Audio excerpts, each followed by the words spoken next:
Insurance isn't one size fits all. That's why drivers have trusted Progressive's Name Your Price tool for years. Just tell Progressive what you want to pay, and they'll show you coverage options that fit your budget. Visit Progressive.com to find a car insurance rate that works for you. Progressive Casualty Insurance Company and Affiliates. Price and coverage match limited by state law. Why have I asked my electrician I found on Angie.com to bury my pet hamster? I was so moved by how carefully he buried my electrical wires, I knew I could trust him to bury my sweet nibbles after his untimely end. This is very strange. Angie, the one you trust to find the ones you trust. Find pros for all your home projects at Angie.com. There's no place to escape to. This is the last podcast. On the left. That's when the cannibalism started. What was that?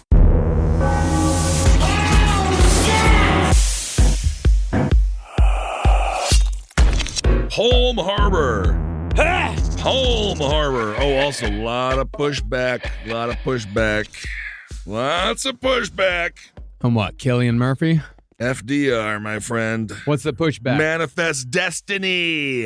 That doesn't make any sense. Native Americans. That makes zero sense. Expansionism. That makes zero sense. He didn't do that. That was you're thinking about Teddy Teddy Roosevelt. That's Teddy Roosevelt. That's Teddy Roosevelt.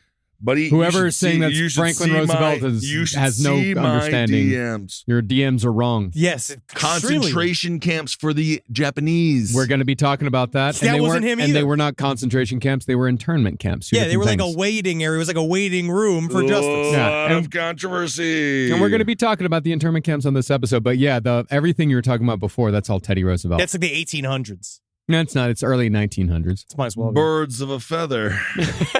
Are they related? Yeah. Yeah. Distant. They're like fourth cousins. Or no, they're third cousins. I like Teddy. Teddy created the national park movement. Yeah. It was.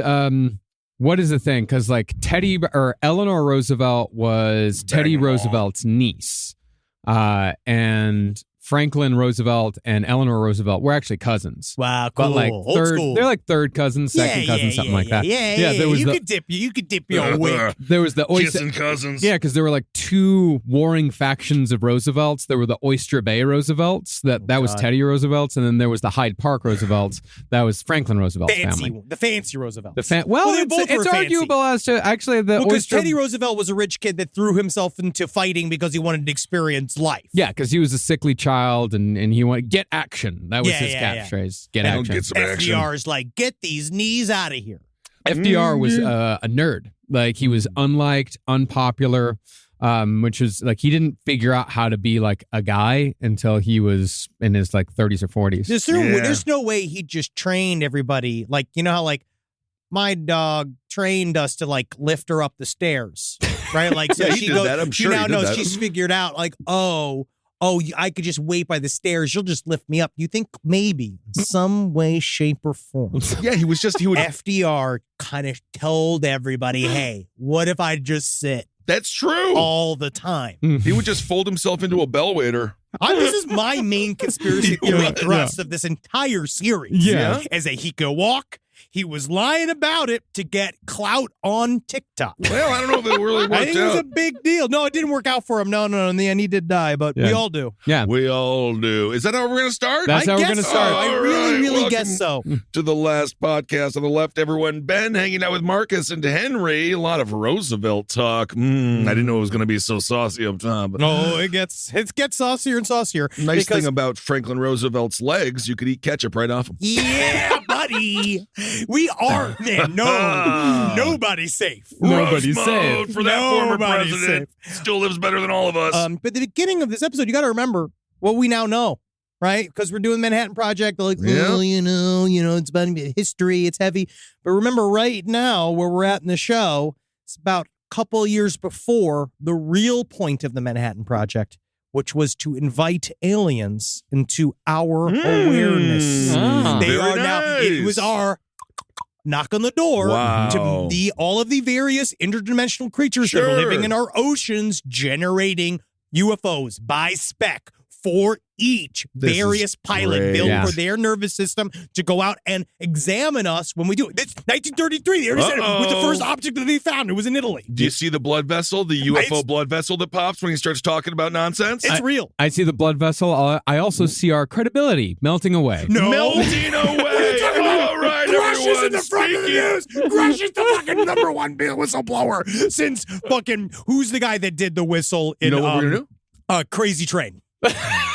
That's a number one. That was Whistleblower. Rhodes, the guy Randy who died. Rhodes, Randy yeah. Rhodes. Don't Tragedy. get into small planes. Speaking of UFOs, today, speaking of melting, we're on to the Manhattan Project Part 2. Part 2. Now, American research into atomic weapons had technically began long before the Japanese attack on Pearl Harbor, but in truth, it was a half-hearted effort that wasn't much more than a series of meetings and studies that were keeping the project in governmental limbo. If you want to get into your conspiracy head, just look up the S1 committee. It's an interesting group. That's what FDR will put together to develop the Manhattan Project. But old Vannevar Bush, he is around each one of these corners skulking, wondering, when do I get to be president? Come on over, Vanover. Indeed, what a game of Red Rooster that would be. What's it called again? Red Rover. Yeah. Yeah, Red Rooster's the game where you pin a man down and everybody tries to cover his back with gum. Oh my goodness, cluck indeed. But by September of 1942, almost a year after Pearl Harbor, I'm just keeping us on track. I know what you're up to. America got serious about its nuclear program when faced with intelligence that erroneously told them that the Nazis were a hair's breadth away from discovering the secrets to atomic weaponry. Uh-oh, you unlocked a secret memory. Eggs? Erroneous. Yes, it's because he used the word erroneous. It is from Ernest. Goes to camp. Ernest goes to camp. Oh, Eggs erroneous. It's from the two guys. It was Vern and the other guy that was the big fat guy, and then the other guy with the scrunched up face. that had no teeth. Yeah. Let's just hop right into it. Let's really just get right into it. But you also remember the Nazis, the science for this was born in Nazi Germany. It was there ready to go. So you could see why everybody thought that the Nazis had the jump. A lot of course. great people were born in Nazi Germany, weren't they? Huh? They were born. Let's roll forward To with make the Germany better. astroturfing of history. Later, after the Nazis, you mean? Yeah. Yes, Hitler's children, as they're called. God. They truly are. Oh, yeah, that's great. And listen to the upcoming series on Krautrock on No Dogs in Space for more on that. Ah, yes. He's weird. But to head up what was no doubt a massive project, the government chose a man named General Leslie Groves. Yep. He is definitely looking like a pig in fatigues, but he was the man who got the job done. Not a Matt Damon. No. Oh, also, let's do right now up top. Cillian Murphy did not His know. name is Killian. It's His name's Cillian Cillian. Murphy, which kind of makes it more goth and cool. It's nice, but this is my official. Gives a fuck. I'm Kill- His parents named him I'm learning. Killian. It's a very common Irish name. It's an Irish name. Yeah, it's a common Typical. Irish name. Yeah, that sounds about right. God. Let's just get right into it. Let's just hop right in. Now, Groves was a decisive man who hardly ever took more than an hour to make even the most complicated decisions. I like it. Groves was so confident in his own abilities that he was often quoted as saying, If I can't do the job, no man can. You can't be that confident. It took him an hour to order at Starbucks. Make a choice. no more than an hour. Oh, okay. Like- Well, he no was more making- than an hour. He was Okay. making bigger decisions than that. They said the thing about Leslie Groves Right. is that he knew how to bring the spam to the front lines, which is kind of a euphemistic The pork term. shoulder. Well, just the idea of like he could figure out how to get things, or he could figure out how to get shit done. He's a logistics master. Okay. And he was also a massive dickhead. Makes sense. Yes, that's partly because he was arrogant, extraordinarily arrogant. But his arrogance was only part of what made people hate him. What truly made people's blood boil was the fact that 99 times out of 100, Leslie Groves was absolutely right. But you know the problem is with this guy not understanding office culture? The thing is called make it look like you're working. Oh, Why are you making like you know when the yes. guy shows up, he's new and he's just like, I'm working volunteering here for this at and do Dick this. McFuck's pancake shit, and then that's where you actually shit. You drink the batter and you shit the pancake on the Marcus, right have the you plate. been to Dick McFuck's pancake shit? Because actually, it's not that bad. It's not that bad, but new Rory, he's a little annoying. Yeah. I actually would base it all on the fupa because Leslie Groves has truly one of the most important fupas in all of history. A power fupa. There's something about a fupa that, like, on one day, back in the day, it denoted responsibility. Yeah. A stalwart nature. Yeah. But now, you're just Chris Christie in a baseball uniform. Oh, my which is God, the unfortunate best. because they have the same body. They do. Wow. Well, I no. Chris Christie's far beyond. I would put Leslie Groves more like, because Chris Christie has like a Tweedledum body. Yes. Leslie Groves is more of a penguin body. Oh, yeah, And I'm yeah, talking yeah. old school penguin, because even if you look at his face, he has that nose that comes out to the point. He does. Yeah. But Groves was notorious for bad first impressions. But more often than not, everyone around him had to swallow their pride because Groves very simply got shit done. For example, Groves had been in charge of all domestic army construction during World War II, which was basically the infrastructure that made America the industrial powerhouse of production that made us one of the big dogs of the war effort. Big dogs eat. Thank you, ladies. Yeah, that's right. All the men are away. The ladies come out to work. Yeah, I Googled Rosie Riveter the other day. Holy hell. She was hot. Yeah, I like a girl with some guns. Yeah, it was Rosie Riveter and Pamela. Also, this guy looks like a fat version of that one dude who did all the scary voices. Remember that guy with the... Mel Blanc. No, not Mel Blanc. Not Mel Blanc. Do you think Bugs the Bunny guy- is a scary voice? Stop it, Marcus. Don't even bring it up. The guy who started it, the guy who did the beginnings of the fantastic hit song by the really healthy intellectual Oh, you're Michael talking Jordan. about Vincent Price. He does look like a fat Vincent He's Price. a fat Vincent Price. Yeah. Michael Jackson, Sure. by the way. Vincent Porks. Oh. Well, Groves oversaw the building of camps, depots, army bases, munition plants, hospitals, airplane factories, and most impressively, Groves was the dude who built the Pentagon. Yeah, he was, again, he's a go-to guy for getting massive projects done. And getting them done domestically. Yeah. Less impressively, when we're talking about domestic camps, Groves also oversaw the construction of the Japanese internment camps that wrongfully imprisoned 120,000 Japanese American citizens throughout World War II out of a question of loyalty. I was Yeah, hanging right. out with a friend of our family, and they every year they go down and they do this dance that is a theme around an army base that was throwing a big dance around the time of Pearl Harbor, when Pearl Harbor happened.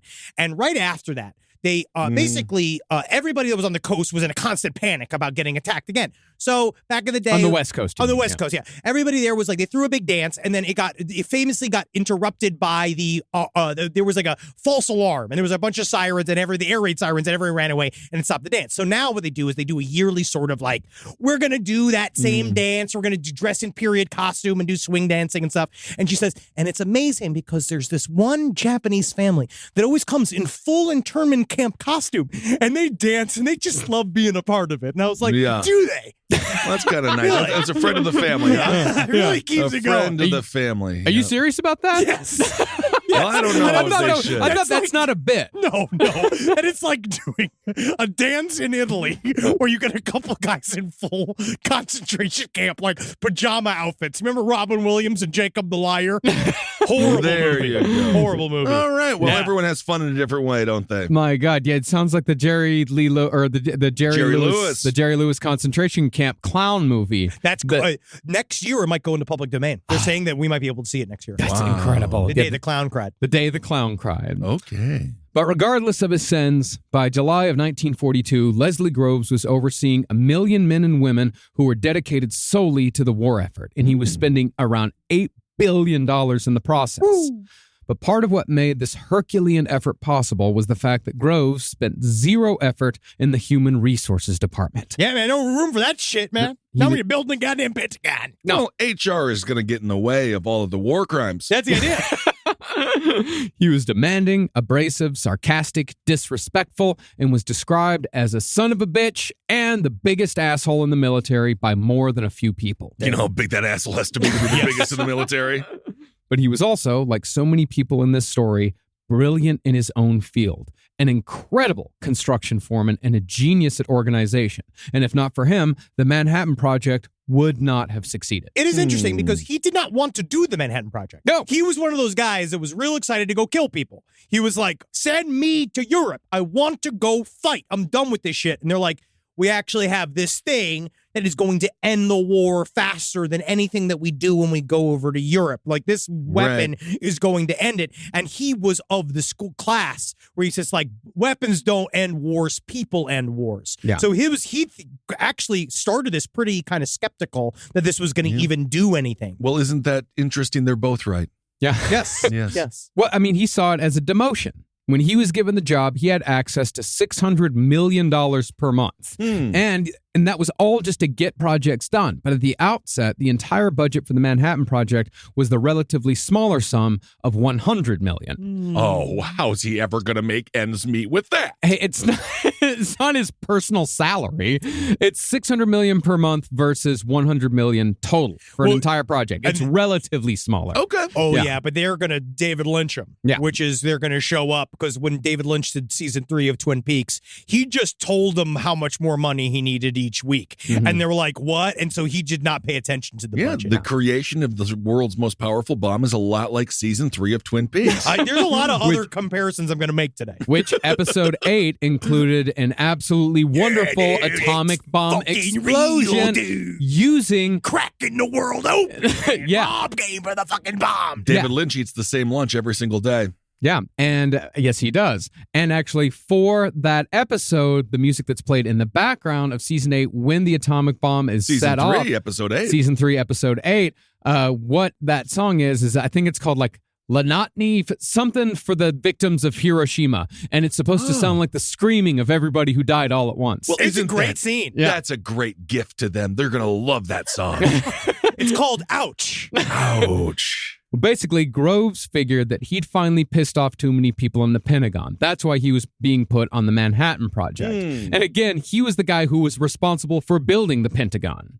See, a lot of people in the military saw the idea of an atomic weapon as a little wacky. Partly this was believed out of ignorance, and partly it was believed out of arrogance. Basically, they thought no stupid fucking scientist is going to make my Navy obsolete. Not the Navy. Well, therefore, a lot of military brass figured that an atomic bomb project was an almost guaranteed failure. So they took a brilliant yet unlikable manager and sidelined him, thinking that the experience might teach him some humility.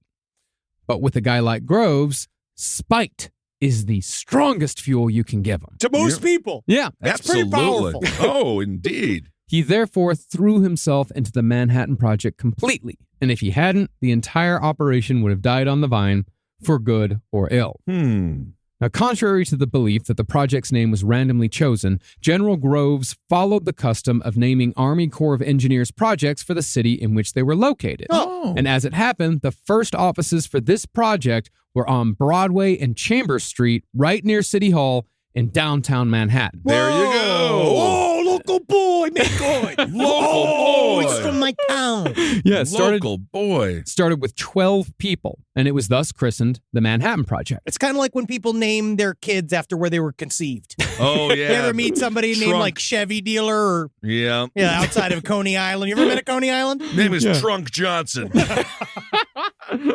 Now, if this was going to be done right, Leslie Groves needed a head scientist who wouldn't just research atomic energy, but who could actually build an atomic weapon.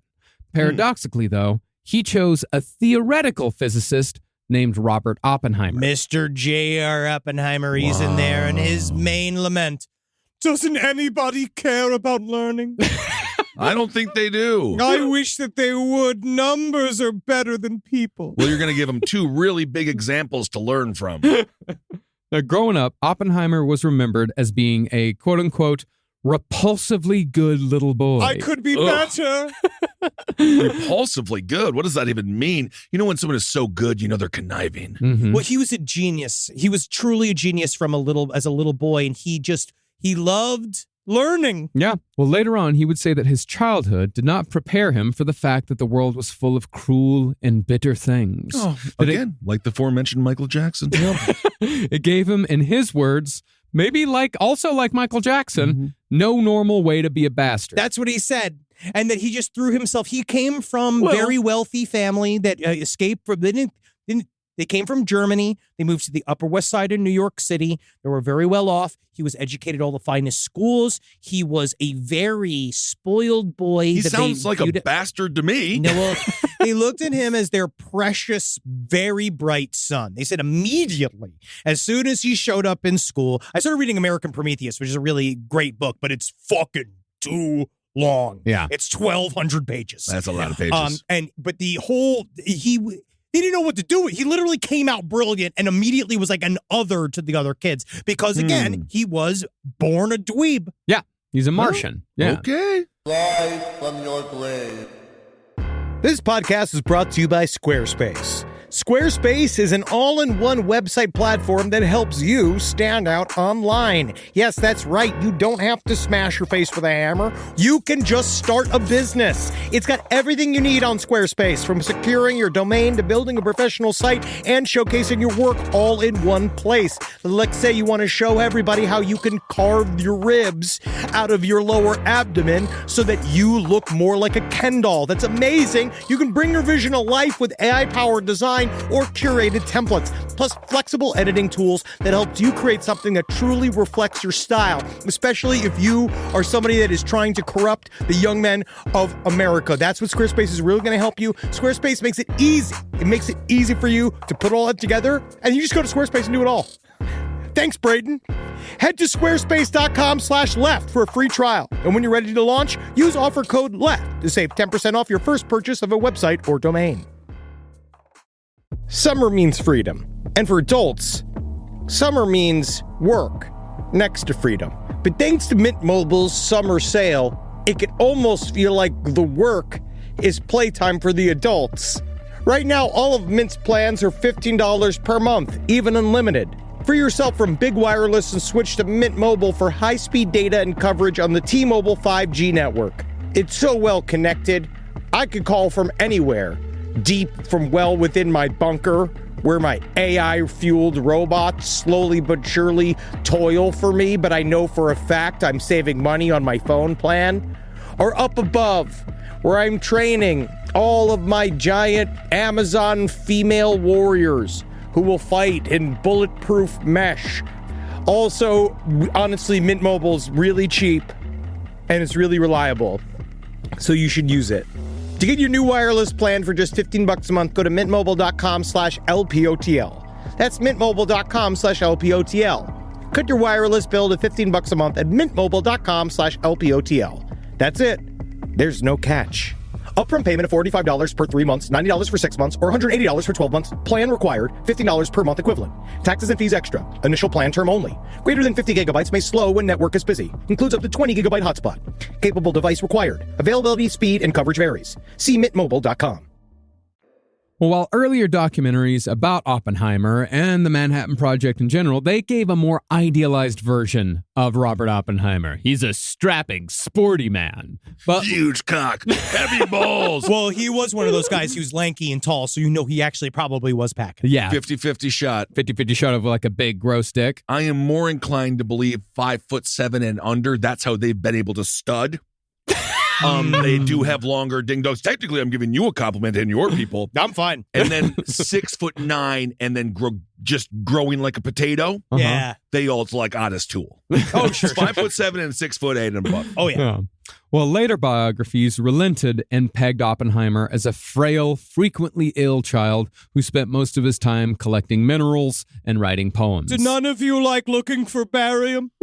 He really how do you was collect minerals? obsessed with minerals. What do you mean? How do you collect? What do you do? Go down to the It's goddamn rocks. park? No, it's rocks. It's just rocks. He collected rocks. Jesus, what they're a minimal. sad. He's- What a sad childhood. I'm pretty certain that Dan Aykroyd based a lot of Egon on J. Robert Oppenheimer, because you remember he was just like when he scrapes the gunk off a thing and he says like, "This is for my collection of molds and spores." Like it's the same shit. That's what he does as a hobby. He collects Yes. spores, molds, and fungus. Yes. That is better than minerals.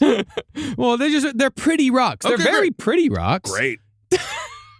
I hope you guys like basalt. I'm about to take some now. Well, Oppenheimer grew up and he subsequently killed it academically at Harvard, and he went on to become a highly respected yet unhonored theoretical physicist. No Nobel Prize. Why not? And that's weird. It's like one of those things where, to me, I imagine the Nobel Prize is this like massive, crazy thing, you know? But it's kind of like how when you work in show business in Los Angeles and you start to see like how the Emmys and all this stuff are like work functions. Yeah. In that world, the Nobel Prize is just more like, yeah, well, Jerry got one. They literally are like the way they treat it. They were like, it's a thing that you're supposed to get that is supposed to show that you are now like crazy legit. It's also part of a massive cover up because a lot of people that have won it are warmongers. What he did one, he didn't get it. Yeah, well, think about it this way. Oppenheimer not having a Nobel, it's kind of like Leo never getting an Oscar. Well, he finally did get it for The Revenant, but he didn't really deserve it for The Revenant. He was better in Wolf. Yeah, exactly. It's more of a lifetime achievement. It was made more of a thank you, Leo, for your contributions. Yeah. Well, by 1942, when Leslie Groves was on the search for a scientist to head the Manhattan Project, Oppenheimer was 38 years old and teaching at UC Berkeley. Now, one fellow professor at UC had a harsh view of Oppenheimer's overall vibe, said that he was always nervous. He moved with an odd, half-jogging, arm-swinging gait. That's not nervous. That's motivated. You got to get there. A strange guy. Yeah, he always cocked his head just a little bit to one side, and one shoulder was always slightly higher than the other. But then he always got his big hat on. Like he's got his pork pie hat because, and I know why now. Have you seen his hair? Is it wiry? He looks like Frankenstein's monster. Well, that's his not hair so bad. sticks straight up. I am again, another point to, I think Egon is based on J. Robert Oppenheimer because the hair goes straight up.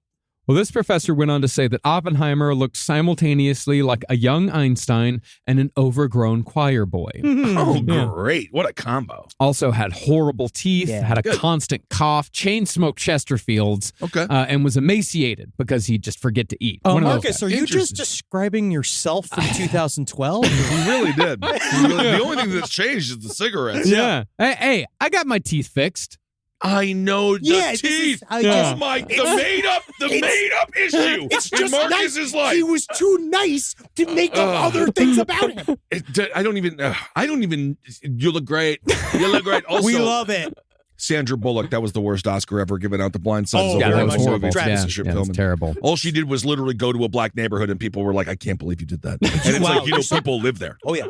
Well, because he was emaciated, Oppenheimer's body was a great embarrassment to himself. Yeah. He was therefore rarely naked. He was never nude. Yeah, which surprises me because the Oppenheimer movie just got an R rating for nudity and sexuality. They're throwing tits in there. I guess so. Because because what we're going to learn about J. Robert Oppenheimer is like, yeah, he's a nerd, but later on he's going to flourish as a man who fucks and fucks pretty regularly. So he had his, he had several affairs, and I'm pretty certain that's where the sucky comes from in Oppenheimer. So? Yeah, I want a really graphic sex scene with J. Robert Oppenheimer. All I want is I want a loop of Cillian Murphy's orgasm face. Just him. Because he's so scary. He's so scary. Oh, yeah. I can't imagine him hovering over me. And I'm sorry. It just scares me. Yeah. He's his icy blue eyes just going, I'm going to come. Like his weird, little, very scary. Little Irish accent. I think Oppenheimer smells like the inside of a Ziploc bag after you take a bologna sandwich out of it. You will get it. Yeah, he was fairly dapper. Well, just like Leslie Groves, Oppenheimer was an absolute genius. But as opposed to Groves, Oppenheimer was generally well-liked just so long as he liked you. Yeah, I was watching the trials of J. Robert Oppenheimer and the way they all talk about it, being like, yeah, he was like smart or whatever, but he was kind of mean. Like, you see all these like scientists being like, you're just jealous. Yeah, just jealous. Well, if he didn't like you, if you were talking, he would start doing this weird German accent, like this affected accent, and he would go like, yeah, until you shut up. And then when you shut up, he would destroy your argument before you even made it because he knew exactly what you were going to say. Well, he's right. He's correct. Well, that was the thing, is that he often flexed. He said he had a hard time not berating people because he was so much smarter than everybody else, which you see him blossom.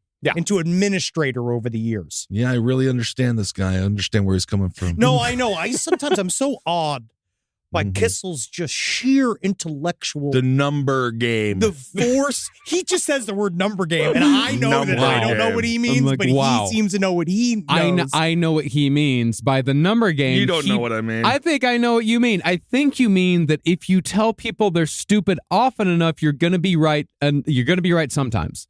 Broken clock is right 6 times a day. It's literally what he's saying. Yeah, absolutely. Good work. Good work, boys. Now, Oppenheimer grew up apolitical, but around 1936, when it became impossible to ignore that horrible things were happening to Jewish people in Germany, Oppenheimer finally became interested in world events. There was also a much more personal reason why he got into politics. Oppenheimer got horny for a communist. Yeah, buddy, it ain't hard. It ain't hard because you know the best part about a communist? They always share. There you go. You really got him good there. There is a lot of factors here. Like this is this is one of those like extremely complicated subjects in history that everyone kind of tears apart in and out and again. Oppenheimer as a communist. How did he get into it? A communist. What did he move? Well, there's a lot. That's what I was saying. If we were writing a book about this subject, yes, if we were writing American Prometheus, we too would have a 200-page sequence where we try to chart how the fact that Oppenheimer got really into the Spanish Civil War, and on the side that was anti-Franco, and a bunch of He grew up with no friends because he was such an alien.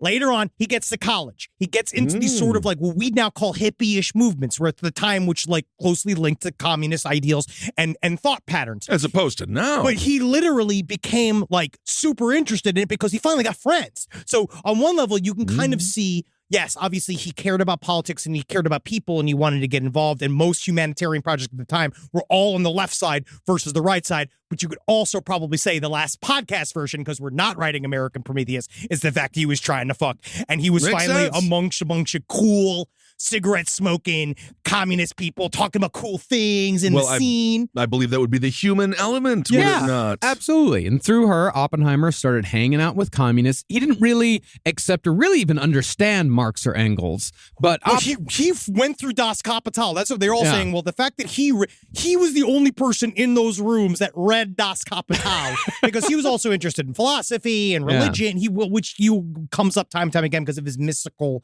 nature. But it was like communism light. Yeah. Because he still kind of viewed like, these are things that can help in America and help society, but it was not really about what was going on in Russia at the time. Hate to break it to him. He's really going to do something anti-communist. Oh, well, this is but then they immediately put him on trial right after the war. There's like a whole thing. They destroyed his whole life. Yeah, he gets caught up in McCarthyism pretty fucking hard. But back then, in the 1930s, Oppenheimer just thought that commies were a good hang, which they are. They are. You got to leave the party. Sometimes it you got to leave the party when they actually start talking about communism, because that's when it just starts getting no fun. And I love our communist listeners. We have a lot of them, but you do tend to lecture. Yes. Which I do understand. There's a lot of reading to do. Yeah. With capitalism, you just show up and you got your McDonald's. Like as long as you show up every day as the manager of McDonald's, you're fine. Yeah. You know, they're not bringing back the Irish milkshake. You know the Irish milkshake? The Shamrock Shake. The Shamrock Shake. They haven't done it in years. I think they said it was racist or something. No. It's American to shit green. Oh, my God. But I suppose Oppenheimer did hang out through the conversations because he eventually met and married a communist named Kitty.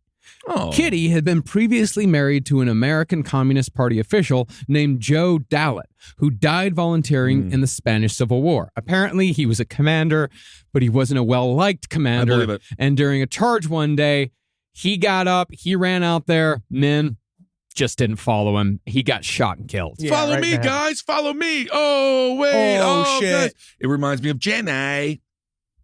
When she was dating that very mean the Black Panther Party. Yes, when she was marrying that very mean man. She was dating him and he was abusive. Mm-hmm. But he was a protester too, though, so it was very complicated. No, it was not complicated. He was an asshole. How does that in any way relate to this? It doesn't. Because Oppenheimer, because he was just say numbers game. Just say the words numbers game.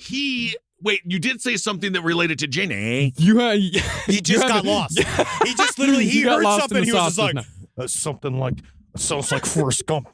That is Forrest Gump. Forrest No, Gump. it's Go because back. you said... Bring No, me what for- I'm what's saying Forrest is- Gump say? What does he say? Jedi? Jedi. All right, let me just say in the show. They've been talking for minutes. They're Let me say it assholes, right now. is what I'm saying. They're assholes, like the man who was beating up Janae, who also took advantage of a special needs man. Hey, he was smart enough. I may not be a smart man, but I know what love is. No. I mean, that's not taught her how to mutually dangle. exclusive. Yeah, well. Yeah. Well, when it came to Oppenheimer's allegiances, communism was really more of his wife's thing. For Oppenheimer, as it was for many Americans, everything changed when the Japanese bombed Pearl Harbor. And when he was given the opportunity to beat the Nazis to the bomb, he jumped. Oh, yes, because because of his connection to the Communist Party, he actually met people that were in the first round of concentration camps at Dachau and got out. And so when he heard that, these are all the X factors that got him involved, because he really was like a peacenik. Yeah. Like, he did not want to be a part of this. He believed that politics were disgusting. He did not want to have anything to do with it. He just loved his science. But the Nazis were the single most unifying factor in modern time period to get everybody all together on one page to build an atomic bomb. The Nazis got 3 X's on X Factor, and they're out of here. They're out of here. Now, on paper, Oppenheimer was a terrible choice to head the Manhattan Project. Oh, good. He had no experience leading a large group. He had no experience engineering a project because he was a theoretical physicist. His wife and his brother were communists. They didn't want him. No, and as opposed to so many other candidates, Oppenheimer didn't have, as I said, a Nobel Prize. Yeah, it's interesting. I'm a theoretical power lifter. Yeah, in my mind, I lift a lot of weight. Yeah. But could you write an extensive paper on powerlifting and teach a class on powerlifting and have it actually be helpful? Yeah. Then for it to be helpful? Yeah. Please do. Pick the shit up and down, up and down, up and down, up and down, times 3. Shut the fuck up. Sounds like a regular Richard Feynman. Who can really boil complex systems down. That's allegorical teaching.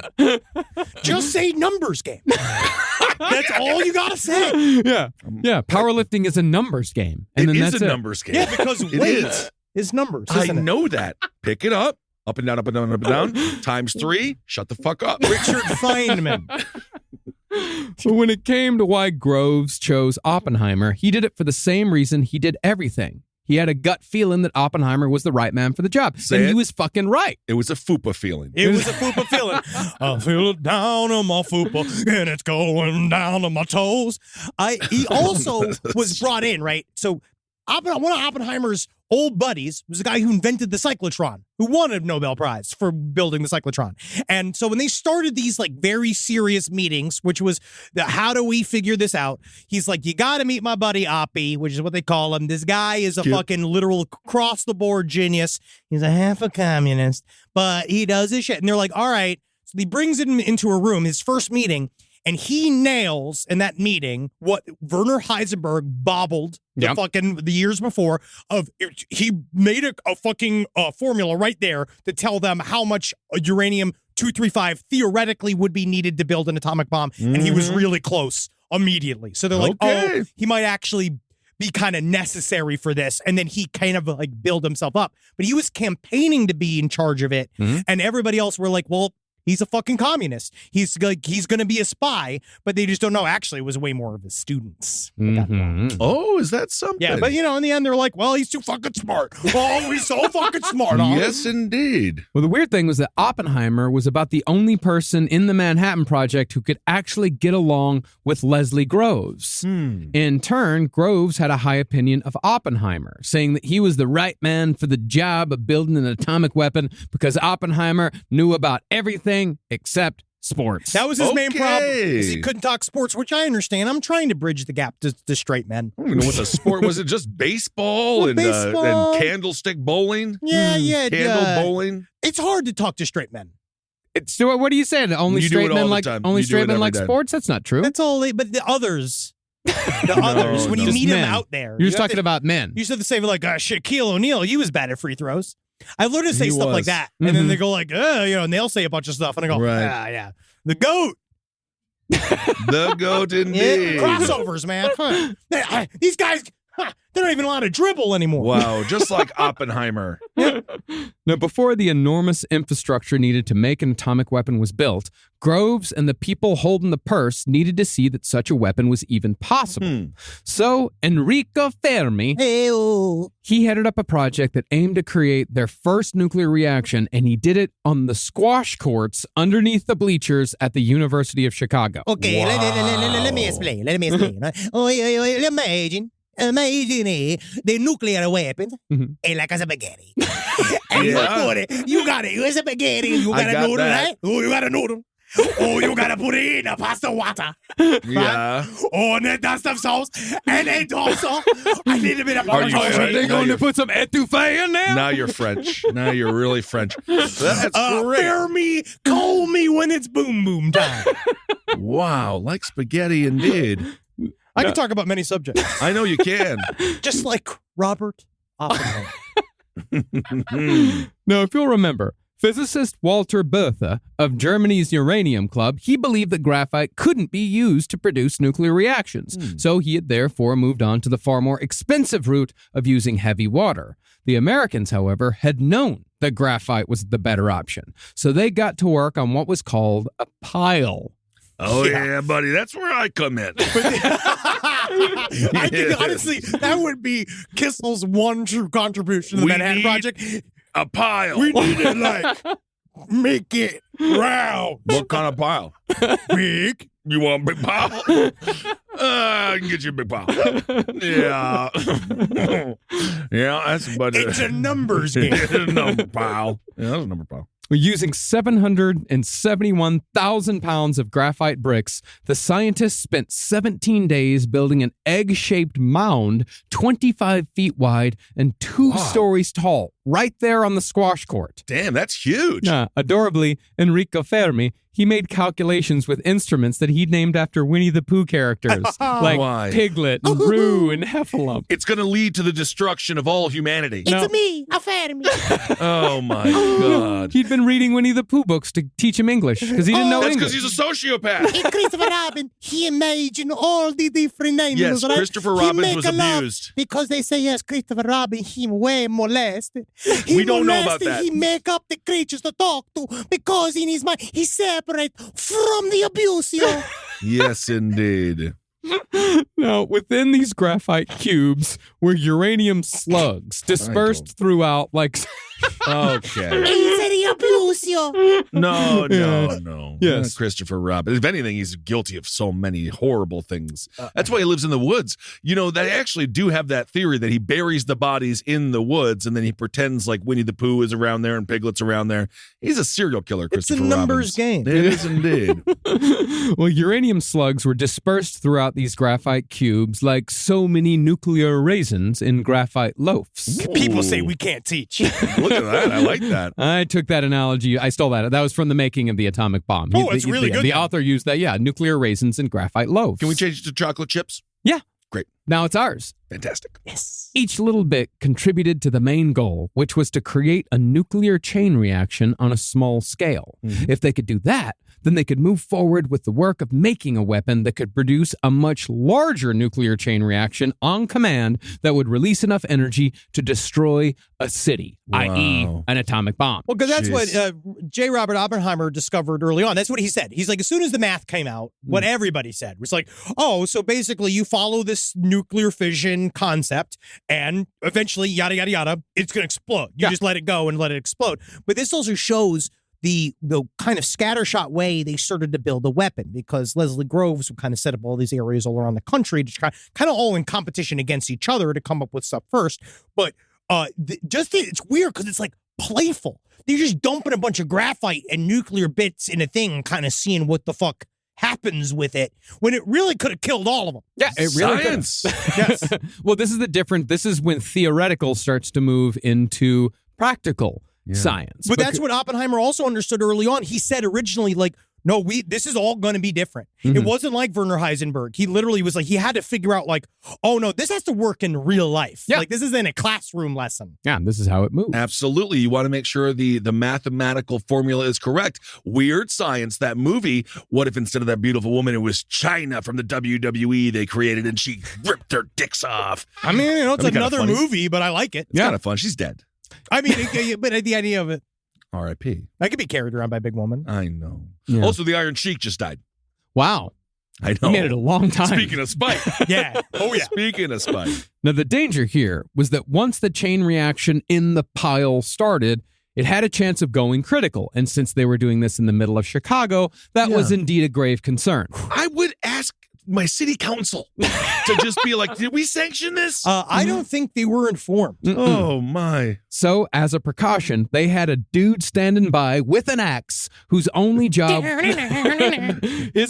was to chop a rope that would lower a huge rod of cadmium into the heart of the pile. And this would apparently stop the nuclear chain reaction. That's all? That was it? Man. That was the safety net? No, they had backup guys. They had two dudes with buckets of water. Oh, my And- God. But the water, That's not going to work. but the water was laced with cadmium, so they could throw it on the pile, and that would stop the cadmium. It would stop the nuclear chain reaction. They really should have given the guy a sickle. yeah. Oh, That yeah, would've yeah, worked. a very big axe. Yeah. But in the end, the experiment went exactly as planned. At 3:53 p.m. on December 2nd, 1942, just a few days before the first anniversary of the attack on Pearl Harbor, the so-called Chicago Pile became the world's first working nuclear reactor. It just And of sounds like course- something Guy Fieri eats and throws up.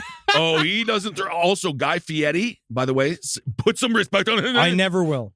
He ate raw eggs on an episode. Yeah, he did. Wow. He Yes, learned. he's because you don't know, but he doesn't like eggs. Yeah, I know like that. I know that because you've mentioned it Yes, hundreds of indeed. times. Also, that the the guy Fieri doesn't like eggs. The Chicago numbers Pile. game. The Chicago Pile. That's exactly who you want running the football on the goal line. Refrigerator. His name was Refrigerator, though. He Very. already had a nickname. No, well, I know, but this is the 40s. Refrigerator Perry is just a little he's just a little cooler. Think about what Shaquille O'Neal would have done if he could have figured out how to change that free throw ratio. Yeah, that's a really good point. Now, some stories paint this as a moment of elation. It's a moment when the boys broke out a bottle of Chianti. We got to celebrate this. It's one of the most impressive scientific achievements in history. Now, there was indeed a bottle of Chianti involved, but the scientists sat and drank it from paper cups in silence. And afterward, physicist Leo Szilard solemnly shook Enrico Fermi's hand and said that December 2nd, 1942 would, quote, go down as a black day in the history of mankind. I have to say, this is certainly a most spicy meatball. Yeah, it is. Yeah, this spaghetti looks like it's got some squid ink in it. But now that scientists under American authority had achieved the sort of self-sustaining chain reaction needed to produce an atomic weapon, Leslie Groves was given a massive, almost unlimited budget to get the Manhattan Project off the ground. See, as Fermi and Szilard put it, if a bunch of Americans could build a reactor on a fucking squash court in Chicago, then surely geniuses like Otto Hahn and Werner Heisenberg were miles ahead. Therefore, the Manhattan Project was given an immediate sense of grave urgency. But in reality, Heisenberg had stalled completely, although by appearances, he seemed right on track. Oh, yeah, he did that on purpose, so he wasn't getting sent to a goddamn concentration camp. Oh my God, I can't even imagine when they walk in and you're just like, no, we're heavy, we're busy, we're busy. Water is the heaviest shit I pulled on my shoulder. That's my problems. I hurt my shoulder. Yeah. Lifting the heavy water. You better come up with frozen pizza or something. You better get something created. See, by June of 1942, 6 months before the Chicago Pile succeeded, Heisenberg was running the most sophisticated nuclear fission experiments in the world. He'd already built 3 piles of his own. Oh, Yeah. wow. Now, Heisenberg did not achieve a full nuclear chain reaction with any of these, but each machine was a vast improvement on the last. And based on his progress, one scientist in Chicago estimated that Hitler could have an atomic bomb by the end of 1942. I think we all know Hitler was obsessed with different kinds of piles. Oh, Mostly ones right on his chest. Yep, you like that poo-poo? That's what they say. That's what Weird they say. guy. I heard that. He's a I heard weird that. guy. Weird guy. Well, to put that timeline into perspective, if those projections were correct, Hitler having a bomb by the end of 42, he would have had an atomic bomb before the Allies even started gaining footholds in Europe with the invasion of Italy. He would have had it a full year and a half before D-Day. Have you guys read the biography on Hitler, Weird Guy? It is crazy. It's kind of funny. They actually yada like 10 years. Oh, yeah. It's mostly about his painting career. It's a 4-page book. It's crazy. Well, in other words, if Hitler had the bomb by the end of 1942, the Allies would be far beyond fucked. Yes, and wow, that would be crazy. Now, true question, though, it being that Europe, quite tiny, can you really use the bomb on your European enemies without getting fallout in your own goddamn backyard? They would have learned. Well, what did we know? What do we know about the Nazis? They didn't really even care about themselves. We know that one of the end plans that they were going to do was gas bomb everybody. That was already in a contingency past the atomic bomb. They were ready to kill everybody. No, 1942, that atomic bomb, that's going to London. They've already taken Paris. They don't need to bomb Paris. Right. That shit's going to Moscow. That's going Moscow, to New York. Far away. Yeah, that's going to New York. It's going to Washington, D.C. Like, there's plenty of places far beyond Germany itself, even far beyond the fucking, because that's the thing. They're taking the Lebensraum, but if it gets a little irradiated for a couple of years, fuck it. It's 1,000-year Reich. They can wait it out. That is why we have so much room. Yeah, one thing we learned about New York is they handle it all very well. Oh, yeah. But thankfully, Heisenberg's lab was actually a deadly mess.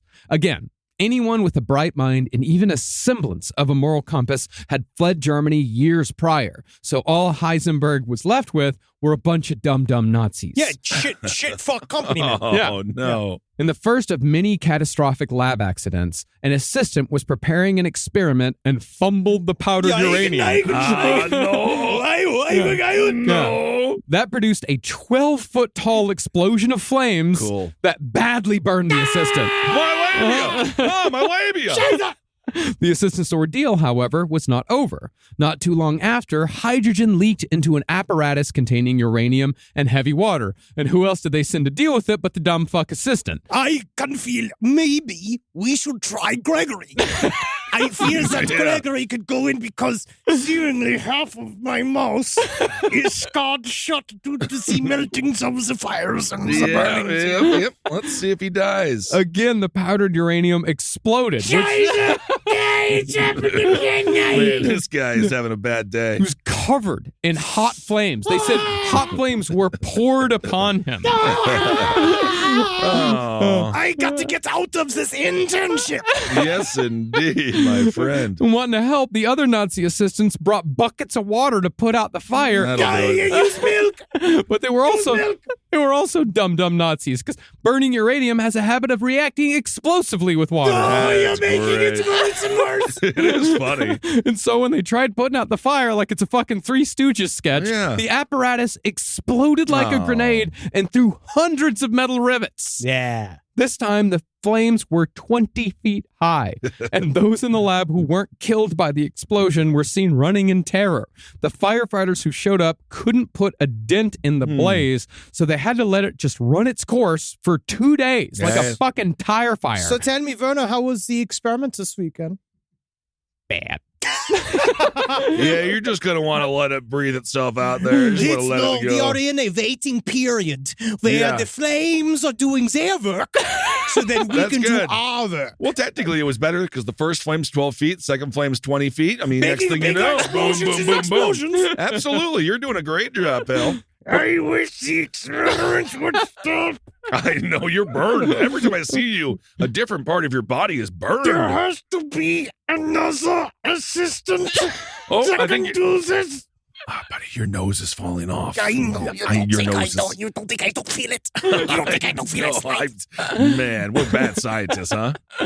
But perhaps what was interfering with Heisenberg's work the most were the demands and trappings of Nazi society itself. Like it is with any government built around a cult of personality, fealty had to be paid to Hitler and the state constantly. So Heisenberg found himself required to attend endless state functions and lectures to talk about how there were totally smart people left in Nazi Germany. Absolutely tremendous people, nothing but the best teams. Everybody's pulling together. Tremendous people, tremendous work. Tremendous work all around. Why am I not busy working? because they let me it's a numbers game. It's a numbers game. Burnt up all of your staff and crew and, half of yourself. As a result, Heisenberg's work on nuclear fission was completely stalled by 1943. At the same what a total epic fucking failure. Oh, yeah. He was very happy, though, because then it got him out of the spotlight with his bosses. Yeah. 1943, it's done. America keeps believing for 2 years that he is miles ahead of him. That's the power of playing like you're behind, even if you're in the lead. Mm-hmm. It's I love your term. We always talk about it. Under promise, over deliver. That's what we do. At the same time, though, another Axis power had shown interest in atomic weaponry. And these people just happened to be the very same on whom the first nuclear weapon would be used. What do you mean, these people? Oh, Nazis? Yes. No, I mean Japanese. Oh, no. Yes. By 1942... That was bad then. It is, yes. By 1942, Japan had also been making progress on atomic research. See, they knew that America was very likely working on an atomic bomb themselves. Because as Henry said, once the math was out there, everyone knew that it was possible. And I didn't. Because you imagine if we saw that everyone. If the whole world was just us, it was just again. Yeah, Bob Hope didn't. Yeah. You know what I mean? Or if you said to the other comedians at that time period, they didn't no idea. No. Vaudeville was completely unaware Absolutely. of nuclear fission. And so Japan, they projected that they themselves would need at least 10 years to produce an atomic weapon. Wow. But this didn't really bother them because Japanese scientists believed that neither the United States nor even their allies Germany, they didn't believe that any of them had the resources or the industrial capacity to produce a nuclear bomb before the war ended. Now, this is another one of those massively debated questions of history of why, because we talked a little bit before the show, where why did they think that? And we how did the Japanese, why did they not think that we wouldn't be able to do this thing? And it just seems like it's because they were very kind of closed off to our culture. Well, Japan just massively underestimated America. Yeah. They thought, seriously, with Pearl Harbor, they thought basically there was an oil embargo. This is a lot of history. Yeah, but I can put into a sentence. I can boil it down. There was an oil embargo on Japan that was the United States was a part of because Japan has very few resources of its own. So the Japanese figured all we got to do, we can bomb Pearl Harbor, we'll take out America's entire navy all at once, and we can start to get oil again. But there you go. It's a numbers game. 1, 2, 3. See, look at that. Yeah. But what they didn't figure on was the fact that America could just build another navy, and we could build another one, and we can build another one. And that's the other thing about it is that they did not realize that if you bop America on the nose, we will not stop until you are all dead. Yep, that is that's why it's important. See, that's the birth of the American war machine that you all in other countries get to experience all the time. So thank you. Thank you. You're welcome for that nuclear. You're welcome for that nuclear weapon on your country's soil. How is that new tech going over in Ukraine, by the way? I'd love to see it in action. That's the power of the pent-up Pentecostal. Yes. There is so much hidden rage. And this is still the time of America and idealism, right? Oh, yeah. So they're just you don't fuck with us. This is actually before the idealism part. Technically, you mean American exceptionalism? Exceptionalism. Oh, no, this is full. We are isolationists at this point in history. Okay. World War I. When they woke up a sleeping giant. They did? That's it. Those were Hitler's exact words. I gotta go. Now, interestingly enough, I gotta go. In chapter 7, a weird guy, he actually does. He says if you mix watercolors with your tangible solubles, that's incredible. You can actually make a really good river. Gizzo's comedy is really just a numbers game. You just never know what comes up. Yeah. That's exactly what Rush Limbaugh said. I think about that from the birdcage. Well, Japan, because they didn't believe that America had the resources to build an atomic bomb, they diverted all of the resources they may have spent on atomic research to radar technology. Because that's the other thing, too, is that, again, Japan's problem is always resources. They didn't really have access to a whole lot of uranium, so atomic research was kind of a waste of their time. Yeah, it just doesn't seem like a good build. And honestly, Radar? they're so svelte over there, most of their water is very thin. Yeah. There you go. You really nailed that one. What do you want from me? No, radar was actually a great big? use. Yeah? Oh, no, radar was a great use of their resources. Absolutely. Okay. Yeah, they really should have put more into, what do you call it? Codes. Because once America broke the codes, It was all over Up, for down, Japan. up, down, left, right, left, right, left, right. I'm a virgin. And then you have all those lives in Contra. ABACABB, you know that. I actually never knew that. What's happening, guys? Contra. Up, down, Am left, I? up, Am I down, the only down, person who's left, not right, the nerd? Left, right. Is this me? Is this a nerd alert on start. YouTube? This is a nerd alert on YouTube. Up, Wow. up, down, down, left, right, AB, start, 30 lives, Contra, that's fine. Unbelievable. Larry Bird really knew how to talk some shit. Yeah, he did. He actually did. And so, as it stood, America believed itself to be in an existential race towards atomic weaponry with its two greatest enemies, when in fact, it was only racing against itself. Wow, that's crazy psychological. But when it came to competition, General Leslie Groves was determined to win hard and win fast.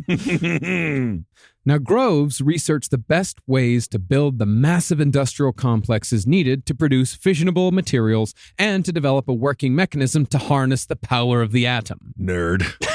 Whoa, this is the only time being a nerd is cool. Oh, yeah. But Groves' biggest problem at the outset was deciding which research path to take towards a nuclear weapon. At this point, remember, there's like multiple ways. There's the graphite method, there's the heavy water method, there's all kinds of ways that we could get to the bomb. But the thing is, you got to figure out, but it has to, how do you make a thing that goes explode? Yeah. But this problem was solved in a way that only America could have done it due to our enormous resources and the fact that the war wasn't anywhere near America. As one man put it, the atomic bomb couldn't be built unless we turned all of America into a factory. And in the end, General Groves did just that by saying, fuck it, let's do them all. Yeah, and so they just threw every single thing that they had at the project. It became, that's what they were all very interested about. It's like, it was, normally they had to deal with low budget, no parameters. But eventually you get to a point where it's all parameters and they had the exact, whatever amount of money, anything. But also it puts a lot of pressure on people. Yeah. When you have to do thing like, whatever you want, do it. Yep. Yeah. It reminds me of what happened with McDonald's and the milkshake machine. the They Shamrock. were attempting to get more milkshakes sold quicker, but you know what they did then? What? They got a multi-whipper. Yep. And they were able to whip 3 milkshakes at once. Richard Feynman. So there you go. Diversify. Is this a Ray Kroc thing? No, I fucking hate Ray Kroc. He was true American. No, he was an asshole. Yeah, he was. American. True Yeah. American. Now, although the Manhattan Project only employed about 12 people when it was just some office downtown in 1942, there were 150,000 people working towards an atomic weapon by the time we set off the first bomb during the Trinity test in July of 1945. That's half the population of Cincinnati. You know, it would be interesting to see their faces when the bombs do go off. Oh yeah. They were like, hey. I'm really happy it wasn't half the actual population of Cincinnati. Can you imagine if that's just what they did? Yeah. They went to Cincinnati and they're like, we're gonna break you up in ones and twos. The ones, you're working on the atomic bomb. Let's go. I think that's how that chili came about. But when it came to which scientists were going to be invited to the big show out in the desert, Robert Oppenheimer traveled across the country to personally recruit the people he wanted, a sort of atomic dream team. Yeah, Magic Johnson. There you go. Not Isaiah LeBron Thomas. James. Yeah. Bugs Bunny. Well, if you get Isaiah, you don't get MJ. That's how the we problem. know. That's the problem. This would have been such a great time to just trip fucking balls and be a spectator. If we could just have our Hunter S. Thompson moment, just watching this shit live. Oh yeah. God. Oh my God, what a nightmarish. But this begins But, I don't know, interesting. Yeah. This begins the work together. Come on, let's work together. Isn't that nice? Yeah. In the movie, this part is going to be like a montage with like a music, like a lot of Oppenheimer on trains. Yeah, him and song, driving back and forth in a big jalopy and like picking up like Niels Bohr, who's like doing the weird. He's like, fancy seeing you here, fella. You want to come along with me to my Manhattan trip? And he's just like, you got it there, fella. He picks him up. Well, I'm just happy they're going to make it really cute. Yeah. Well, initially, Oppenheimer estimated that he would need 50 scientists and 50 technicians to head up 4 divisions: theoretical, experimental, chemical, and ordnance. What the fuck is ordnance? It's how to get it down. It's the bomb itself. Oh. Yeah. But Groves said, fuck you, Oppenheimer. Whoa. That's not enough. Triple the number you think you need and go get them. Get any scientist that's not tied down. Yeah. Well, you have to take them out of my basement then. Now, most scientists were convinced to come work on the Manhattan Project off the assumption that the Nazis were getting close to the bomb. Right. But when a scientist hesitated in getting involved in war at all, Oppenheimer made sure to share the utopian vision that the atomic bomb would actually end war forever. Do you imagine how incredible it would be if we could teach bombs how to dance? It'd be nice. Again, it's a little bit correct. Yeah. I wish a bomb could kiss. Yeah. And then they'll teach everybody how to love instead of die. I do love that. I do love. Now, also, it's Pride Month, so they are more open-minded this month when they explode. Yeah, they are. And there hasn't been a war since 1945. No. Not a nuclear one. No. There's been nuclear one. skirmishes and conflicts. Police actions. I don't want to fall in one of those Viet Cong traps, man. I love that. I've been touring that museum. It's been an 8-hour tour. I've been working through it on YouTube. God, it's nice. Fucking crazy, bro. What? You don't want to fall in them traps, bro. Yeah. I don't want to go in no tiger cage. No. They got Going the on tiger virtual cages, yeah? museum tours at home? Because I want to go visit it because I'm proud it's of him for absolutely doing I guess incredible. that's true. I guess It's that's true. absolutely incredible. Well, Where is it? It's in Vietnam. Oh, wow. Yeah, it's the Vietnam. It's the That's Vietnamese. crazy. It's the Viet Cong. See, What I they actually- did for war, and you can do a lot with a nail in the wood. oh, you really can. You really can. I follow a lot of Vietnamese, like, street food vendors. Oh yeah, that's good too. That's real nice. Rise from your grave. So a lot of people super worried about investing. I understand. Money's fake. And you're like, why can't I just pull all my money out of the bank, turn it into, like, essentially smelted precious metals, place them up inside of my anal cavity in order to get across the various country lines? I understand you. I'm with you. I'm like you. But things like Acorn showed me it's okay to invest. Give your money a chance to grow with financial wellness app Acorns. Sign up in minutes and start automatically investing your spare money, whether it's a little or it's a lot, especially if it's a little. And the Acorns potential screen will show you the power of compounding and how your money can grow over time. I'm actually not joking here. Investing money as early as you can is super important. I heard early on a piece of advice that said it's not how much you put in the market, it's how long you are in the market for. All right, so go and do it. Sign up now and Acorns will boost your new account with a $5 bonus investment. Join the over 14 million all-time consumers who have already saved and invested over $27 billion with Acorns. Head to acorns.com/left or download the Acorns app to get started. Paid non-client endorsement. Compensation provides incentive to positively promote Acorns. Tier 2 compensation provided. Potential subject to various factors such as customers' accounts, age, investment settings. Does not include Acorns fees. Results do not predict or represent the performance of any Acorns portfolio. Investment results will vary. Investing involves risk. Acorns Advisors, LLC, an SEC registered investment advisor. View important disclosures at acorns.com/left. In the United States of America, there's a break-in every 26 seconds. That means somewhere, right now, an intruder is getting closer. The problem is most security systems only alert you after a break-in has already started. That's too late. Choose SimpliSafe to secure your home. Using the Outdoor Camera Series 2 and advanced AI alerts, SimpliSafe's U.S.-based live agents identify threats on your property and help deter them, stopping crimes before it starts. That's real peace of mind. They've got a really great security system that makes sure people don't get in your house or it makes a big noise. And to me, that's a big deal for me, is that it protects all of our yelling with a siren in our studio, which is one of the most important things that can be protected. I don't care if thieves come and kidnap us. I don't care if marauders come and steal our staff and bring them to another country against their will. As long as our words aren't affected, as long as our precious data isn't affected. And SimpliSafe does that. And for that, I say, God bless you, SimpliSafe. God bless you. God bless you, SimpliSafe. God bless you. Experience greater peace of mind with SimpliSafe, now available with an exclusive discount for our listeners. Right now, you can get 50% off your new system by visiting simplisafe.com/LPOTL. That's half off at simplisafe.com/LPOTL. There's no safe like SimpliSafe.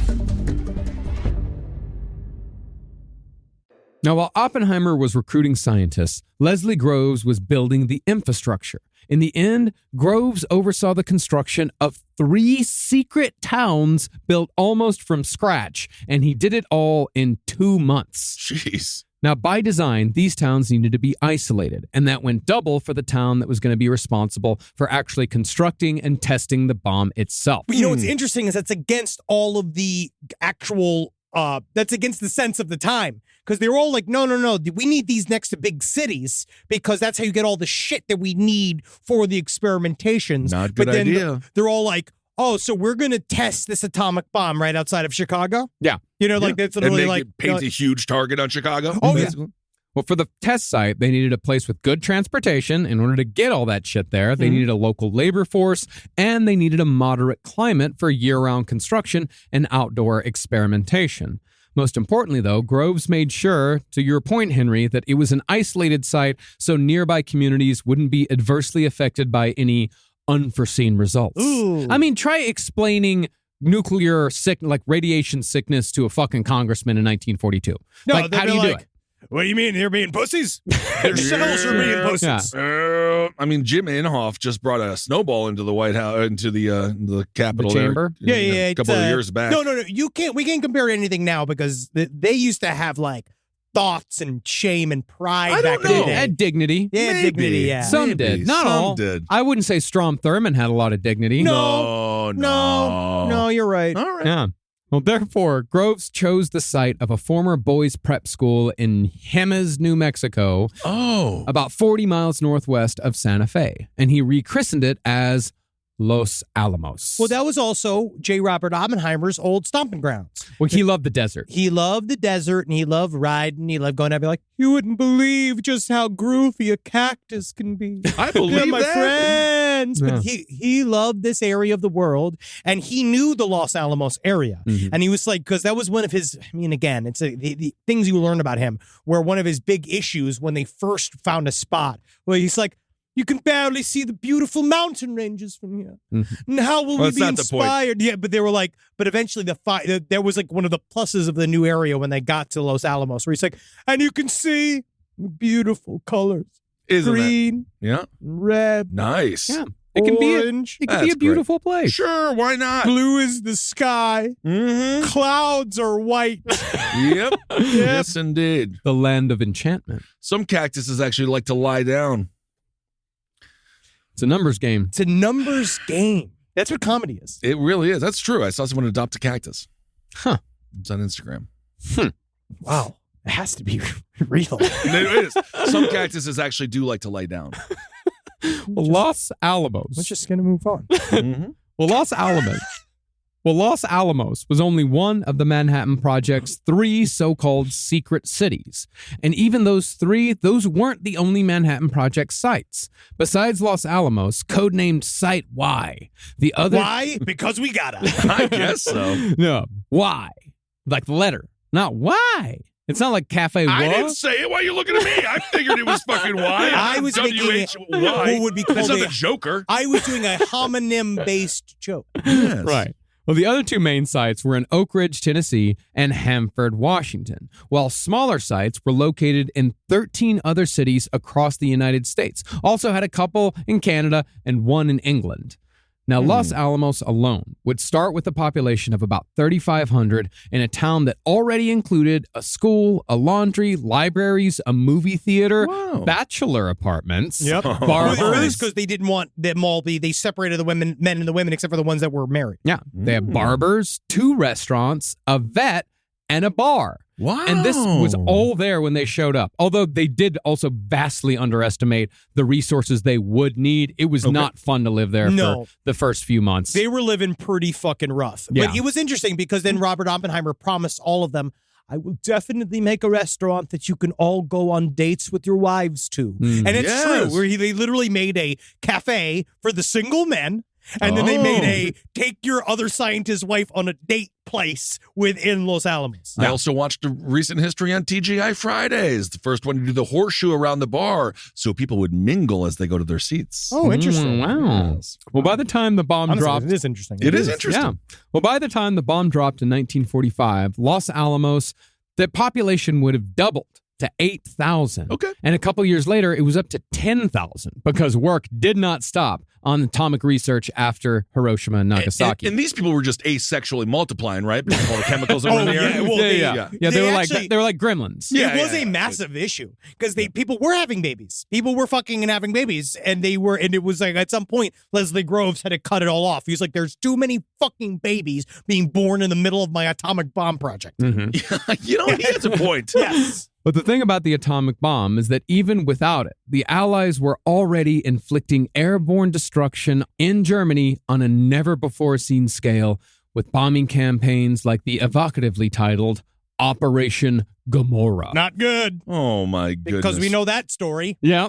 Turn it to salt. Oh, yes. Mm-hmm. With Gomorrah, the Allies used incendiary bombs to reduce the industrial capacity of Germany's war machine, and they started with the city of Hamburg. See, as opposed to simple explosives, most incendiary bombs in World War II contained small sticks of white phosphorus called bomblets. Cute. Oh. They scattered themselves around the target at a high altitude in advance of the actual explosive bomb. Whoa, that's fun and cute. They're little bombs, little helpers. Yeah. It is the home of the hamburger. And once the big I think bomb... it was in St. Louis. No, it's Hamburg, Germany. That's where the hamburger was created. Interesting. Well, once the big... I think it was actually up in like Rhode Island. It's Yeah. Well, once the big bomb hit the ground, it would ignite these bomblets, Cute. starting fires so hot that they could melt metal and rock. Metal, cool. Wow, Yeah, that's sweet. crazy. Those fires would then spread indiscriminately to the rest of the city, where they would meet fires caused by other incendiary bombs. Oh, it's like they're meeting all of their friends. It's a hell of a day to be a fire. This would create firestorms so hot that the pilots dropping the bombs from thousands of feet above, they were nearly suffocated by the heat. Wow. But that was, of course, nothing compared to what was happening on the ground. Yeah, there was it was more like a fire festival. Weird guy. Now, the firebombing of Dresden is the most infamous of these operations due to the Kurt Vonnegut novel Slaughterhouse-Five. Oh, yeah. But the nighttime British firebombing of Hamburg in 1943, which killed 45,000 civilians, Ooh-wee. mostly old people, women, and children, that was just as bad. Why were you letting me talk about how cute all the bomblets were? And how that was a cute thing to do. And then how about the meet cute with the flames and stuff? Why It did you was say kinda it? cute. Why didn't you stop it then? They did name it something like cute. Anytime you have sickle at the end of any or ickle, it's like it's kind of cute. It's a bomblet. It's bomblet. Yeah. It's fun. You just let me do that. Yeah, 45,000 innocent people. And it's about to get a died. lot worse. According to accounts in the making of the atomic bomb by Richard Rhodes, people would be cooked in pools of their own melted fat as the heat turned sealed shelters into kilns, and those left on the streets became small, blackened bundles. There was one dude who was like, I kind of like the way I taste. I kind of like the way I taste. This is not cute at all. This is the opposite of He's cute. a puddle of cute. his own fat. And he's eating his own fat. Yeah, I kind of like the way. Yeah, do we have any pretzels? All I know is you can't get a scoop of my liquid. You get high as hell. Well, if you weren't burned or melted, you'd die either from the hurricane force winds the firestorms created, Okay. or you'd asphyxiate because the fire would suck up all the oxygen from the air. Sometimes the firestorms would create atmospheric conditions that would cause brains to burst out of people's temples Oh, no.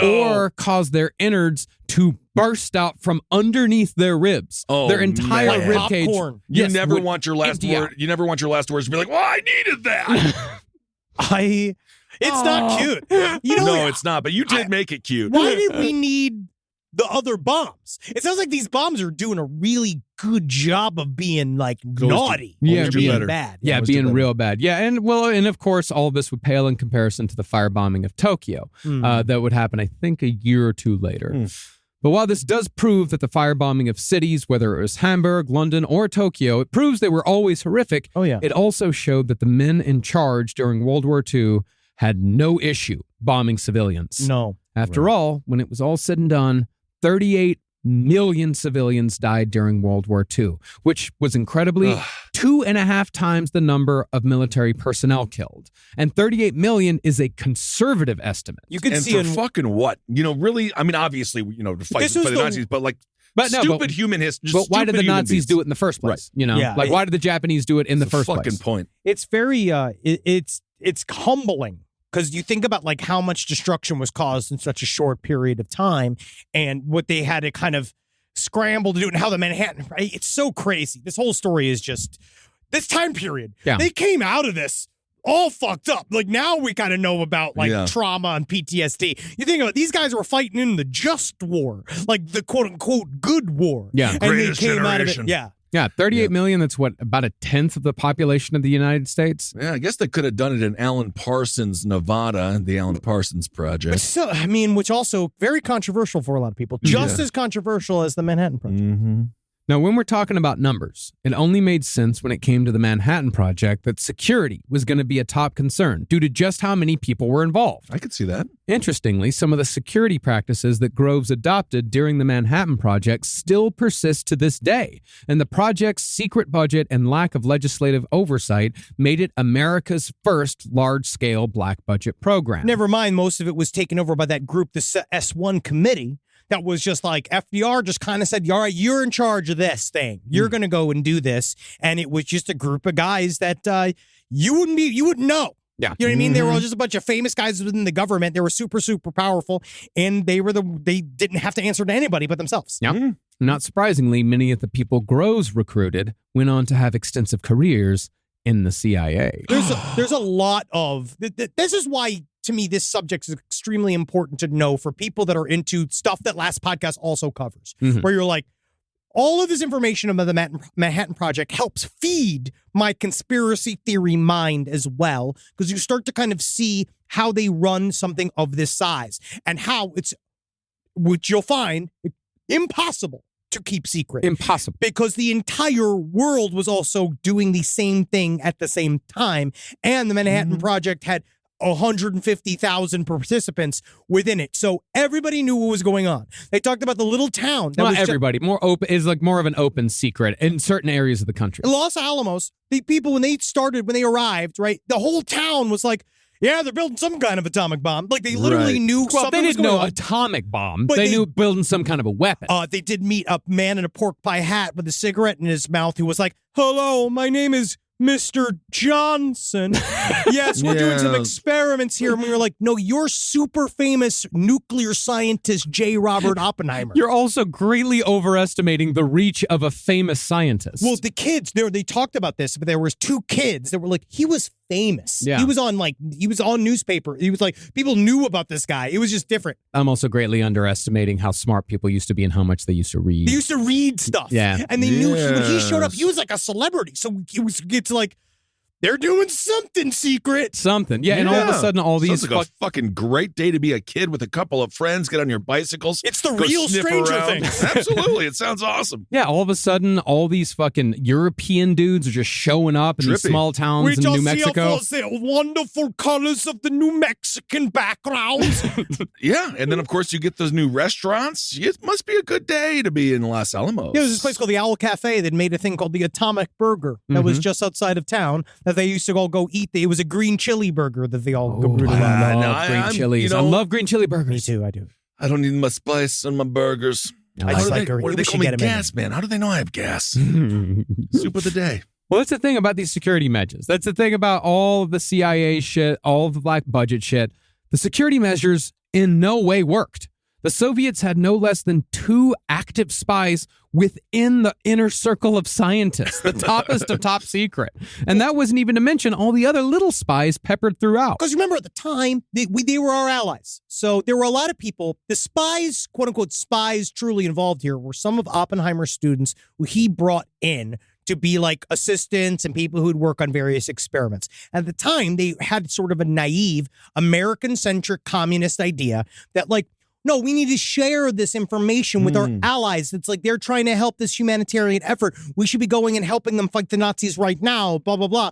But it shows with the CIA. I was watching a great interview with the CIA guy who talks about like the quote unquote human tactics that you have to do in order to flip people to give you information. And what they do is very human things. This guy, he like this one guy was talking about how he was trying to get information from some country. It sounded like it was Iran or something. And he became friends with this guy that was working on some military project, and they started talking, and at some point he floated. He's like, you could always come to America, and we could hook you up. And he was like, no, I'm not right. But then the CIA dude remained actual friends with this guy for 10 years, just waiting for the day when his shithead boss, if very human, the guy got sick of his boss, and he's like, I'm sick of doing this. And he's just like, I got a great way to help you. You just come with me. And so he's like, I'm helping you. Now it's this kind of thing. It's like what the cops say about like, let me help you, which is like never real. Yep. And so these guys got flipped as little spies off of their just straight up, naivete. They looked at him being like, they're like, they played on these things, and we learned from the KGB, and the KGB learned from us, and we created a fun espionage group family. Yeah. Espionage indeed. And of course, when it comes to the Middle East, when you text them something very funny, they text back, halal. HALOL. Halal. He hasn't heard a single thing in minutes. He said, again, he's just like, hello, it's like, hello. They've been looking, or they're talking, they're looking at me. I don't know what's happening. Yeah. Halal. Halal. You just heard the word Iran and you stopped thinking. I know. I remember everything he said. It's like literally, man wanted to work with us. He got sick of his boss, and then he came over here and worked with us. That's how it works. Sure. Well, the worst part about all of these spies, like all these guys working for the Soviet Union, feeding information to the Soviet Union, this was what McCarthy and all the rest of those assholes used when they were like, even one communist in the State Department is one too many, shit like that, because it had happened. Like this one dude, Carl it was Fuchs, happening. It was presently happening. Well, one dude, Carl Fuchs, like, McCarthy would say, like, 8 years ago, Carl Fuchs fed information to the Soviets, and they got the bomb 2 years before they should have. It's all because it happened. But, of course, America, we're known for overcorrecting. That's a good term. Yeah. That was the 20-year war that we just did in the Middle East? Overcorrecting. Yeah, okay. Well, Yeah. But Groves did his best to keep things secure. As far as getting into Los Alamos or any of these 3 secret cities went, each one was perimetered by barbed wire. Almost no one had a telephone, and everyone had badges and driver's licenses with ID numbers, but no names. It was a white badge. Yeah. Anybody with a white badge was allowed, because Oppenheimer was also breaking a bunch of rules, saying like, all the scientists were. The only way for this to work is we need to have a weekly meeting where everybody who's working on everything in this base comes together and we talk about it. And Groves was like, no. Because it's literally why we do things covertly the way we do them. Well, it's about separate compartmentalization. Sure, makes sense. Oppenheimer was like, do you want this done now? Or do you want this done 5 years from now? Yeah. And so that's what they did. They basically said, okay, fuck the rules for now. But again, it would all deeply punish Oppenheimer in the future. Oh, yeah. No. And everyone at Los Alamos, they all had the same address, P.O. Box 1663 in Santa Fe. And interestingly, anyone born in Los Alamos during the Manhattan Project can prove it, because even birth certificates issued from that location at that period of time listed P.O. Box 1663 as the address. So funny. Yeah. You could just mail shit to the Manhattan Project. I guess you have to. Yeah. I guess so. I'd mail them with some erotic magazines, fluppers.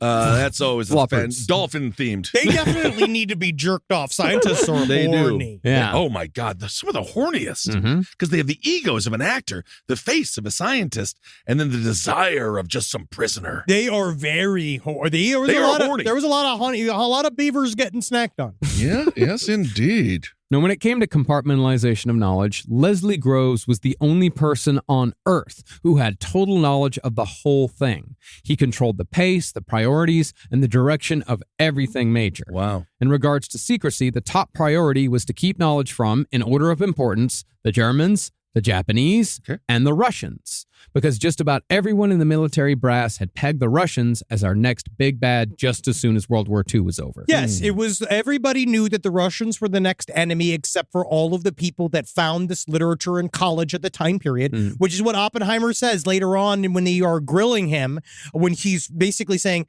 it didn't seem so serious before the war. It was just ideas, and we were talking, and I actually never thought about a world controlled by Russia. I just thought we could learn from all of these philosophies. I thought we could learn. You are guilty. Exactly. Yeah. As soon as you're not like, because he wouldn't give up other names. And then also it was a man by the name of Chevalier that was a French professor, and it was Oppenheimer's best friend, and he was a card-carrying communist, and he did a thing where Oppenheimer was trying to keep everybody separate, right? Because he's like, listen, I'm already getting enough heat here.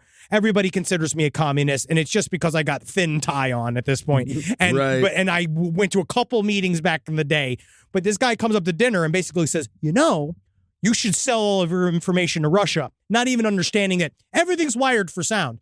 And so this little offhanded remark, and both his wife, Kitty, and Oppenheimer was like, no, that's treason. We're not going to do that. But because the question was even asked, he was immediately fucked, and everything was recorded. Yeah. Live from your grave. Last Podcast on the Left is excited to collaborate with Audible. Audible has a massive range of ad-free crime fiction, nonfiction, and true crime podcasts. There's so many things you could do while you're listening to an audiobook. You can clean up your own personal crime scene. And that's easy to do, and you can learn it all from books. Some people also listen to audiobooks to go to sleep. But you could check out podcasts like This American Life, titles from true crime greats like Michael Connelly and Agatha Christie, and Audible originals like Dr. Death, The Cowboy. You can find whatever you're looking for on Audible. Plus, you can multitask while you do it. Find your next mystery on Audible. Audible. Stories that speak to you. New members can start listening with a 30-day free trial at audible.com/left. Hey there, all you Quinceaholics. Oh, I feel so good. I got the breeze coming through my linen pants and my linen shirt. Oh, it's too hot for my cashmere sweater. Thank God I got this wonderful undershirt and sunglasses to keep my eyeballs safe from the radiation of a star that's trying to kill all of us. I digress. Listen. Quince has got anything you need. They're going to help you out. They're going to change your life. You like simple, plain, good-looking clothes with high-quality fabrics? Quince your hiney. Get in there. Take care of yourself. Be good to you and dress like a prince when you're wearing your Quince. I got a silver chain. Woo! Doctor, I got a silver chain. It looks great. You can get anything you want. They have gold bars. All right, you want to buy a gold bar? Quint's got a gold bar. All right, you go get that for yourself. You treat yourself nice and you dress even better. Upgrade your everyday. Go to quince.com/last for free shipping on your order and 365-day returns. Now available in Canada and the UK too. That's QUINCE.com/last for free shipping and 365-day returns. Quince.com/last.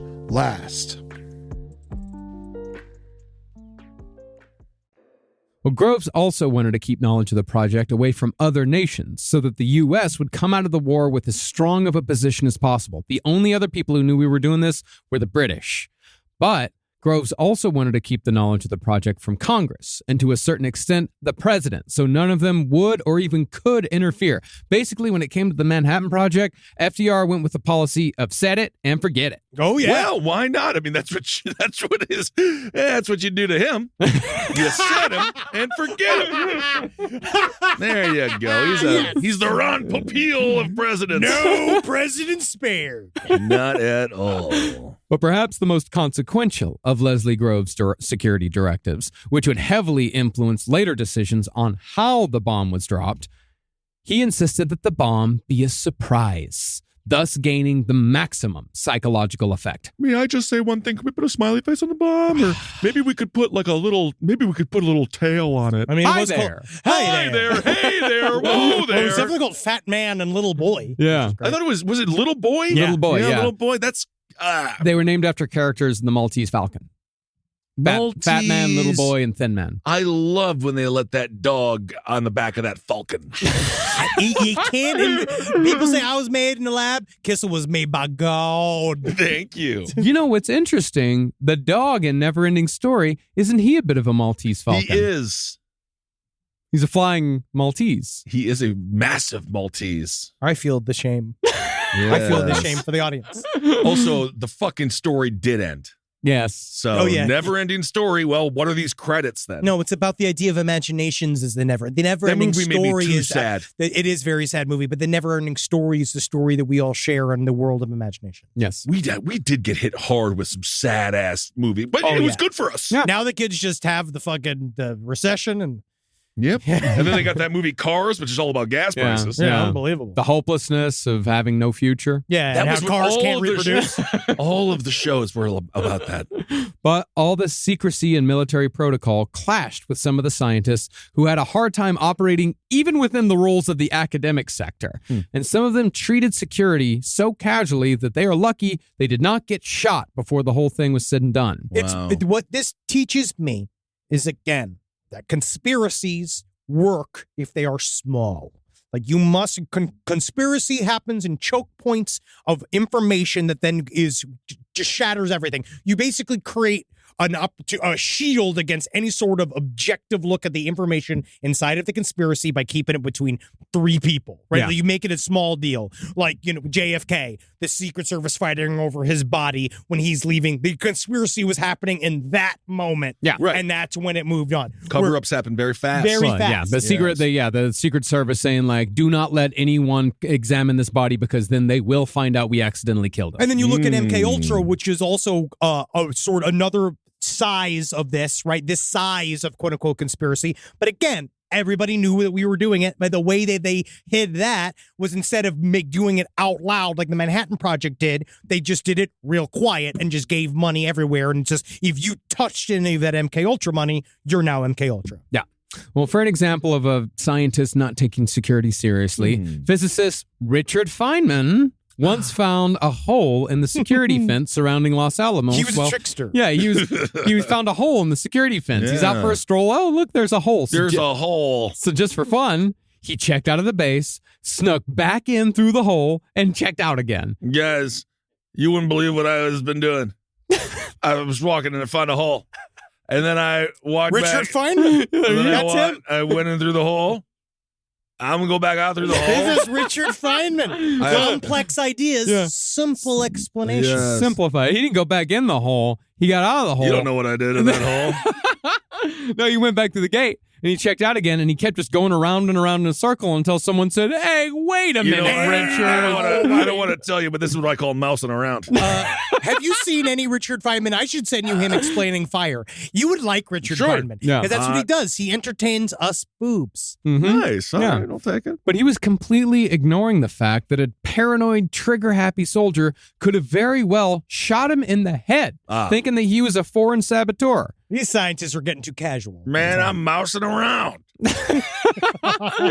Now you're fucking dead mousing around. Like the DJ. Yeah. Oh. Now, Enrico Fermi's nuclear pile on the squash court in Chicago, that had been a proof of concept to show that a nuclear weapon was possible before everyone went to the trouble of building the towns and the factories and the laboratories. Okay. But what Fermi built on the squash court was nothing compared to what the Manhattan Project constructed in the more barren parts of Washington state at Hanford Site, codenamed Site W. Ooh. Come on. I know. I Can we like get it. something fun? Yeah. The death room. Something great. Yeah.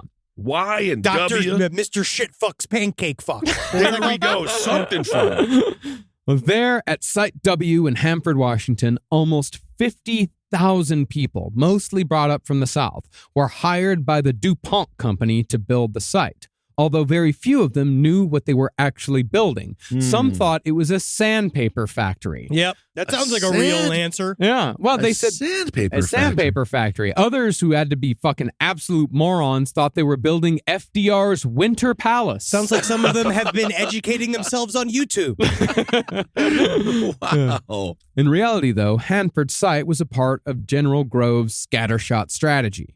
See, the Hanford Site in Washington was charged with processing plutonium, just in case plutonium was the element needed to use a bomb. The site in Oak Ridge, Tennessee, meanwhile, was processing uranium for the same reason. Los Alamos, meanwhile, was the central site. It was tasked with constructing a practical bomb that could be dropped from an airplane to destroy a German or Japanese city should the need arise. That's the keys, being able to be dropped from an airplane. Because the way they first kind of posited the atomic bomb is that we'll put it in a ship and will float a ship as close to the fucking the edge of the land, like where as possible, and then set it off. But apparently that'd be like bad. That'd be bad because you make a big like tsunami. It's like a whole. There's like a lot of issues. Well, you're gonna wake up Godzilla. Oh yeah. Oh, speaking of which, and he's gonna be like, "Let me sleep. I'm snoozing here." Absolutely. And speaking of which, I got one word for you: Fukushima. Remember how much radiation that introduced into the ocean that we're still fucking dealing with? That's why the fish is tasting so good these days. I like a little radiation with my tuna. Sure. Now, in Los Alamos, the atomic bomb was nicknamed the Gadget, probably because talking about the bomb day and night would have been both a security risk and a bit of a bummer. It's definitely a security risk because they were really getting kind of like loose with it. Yeah. Well, to the point of it being a bummer, the scientists working on the bomb knew exactly what sort of effects it would have. There's no ignorance to be pleaded here. Okay. Besides producing an explosion that would vaporize anyone caught in the blast, scientists guessed that any person within 1,000 yards of the explosion point would suffer severe psychological effects. And not like super cool Incredible Hulk effects either. No, but honestly, I wouldn't like a bunch of Incredible Hulks walking around either. No, we're talking. I mean, it would be fun if you were the Hulk, but also very difficult. But if everyone was the Hulk? It is a curse, Yeah, it's very much a curse. You know, originally the Hulk would come out at night. What's the sound of one hand not happy? There it is.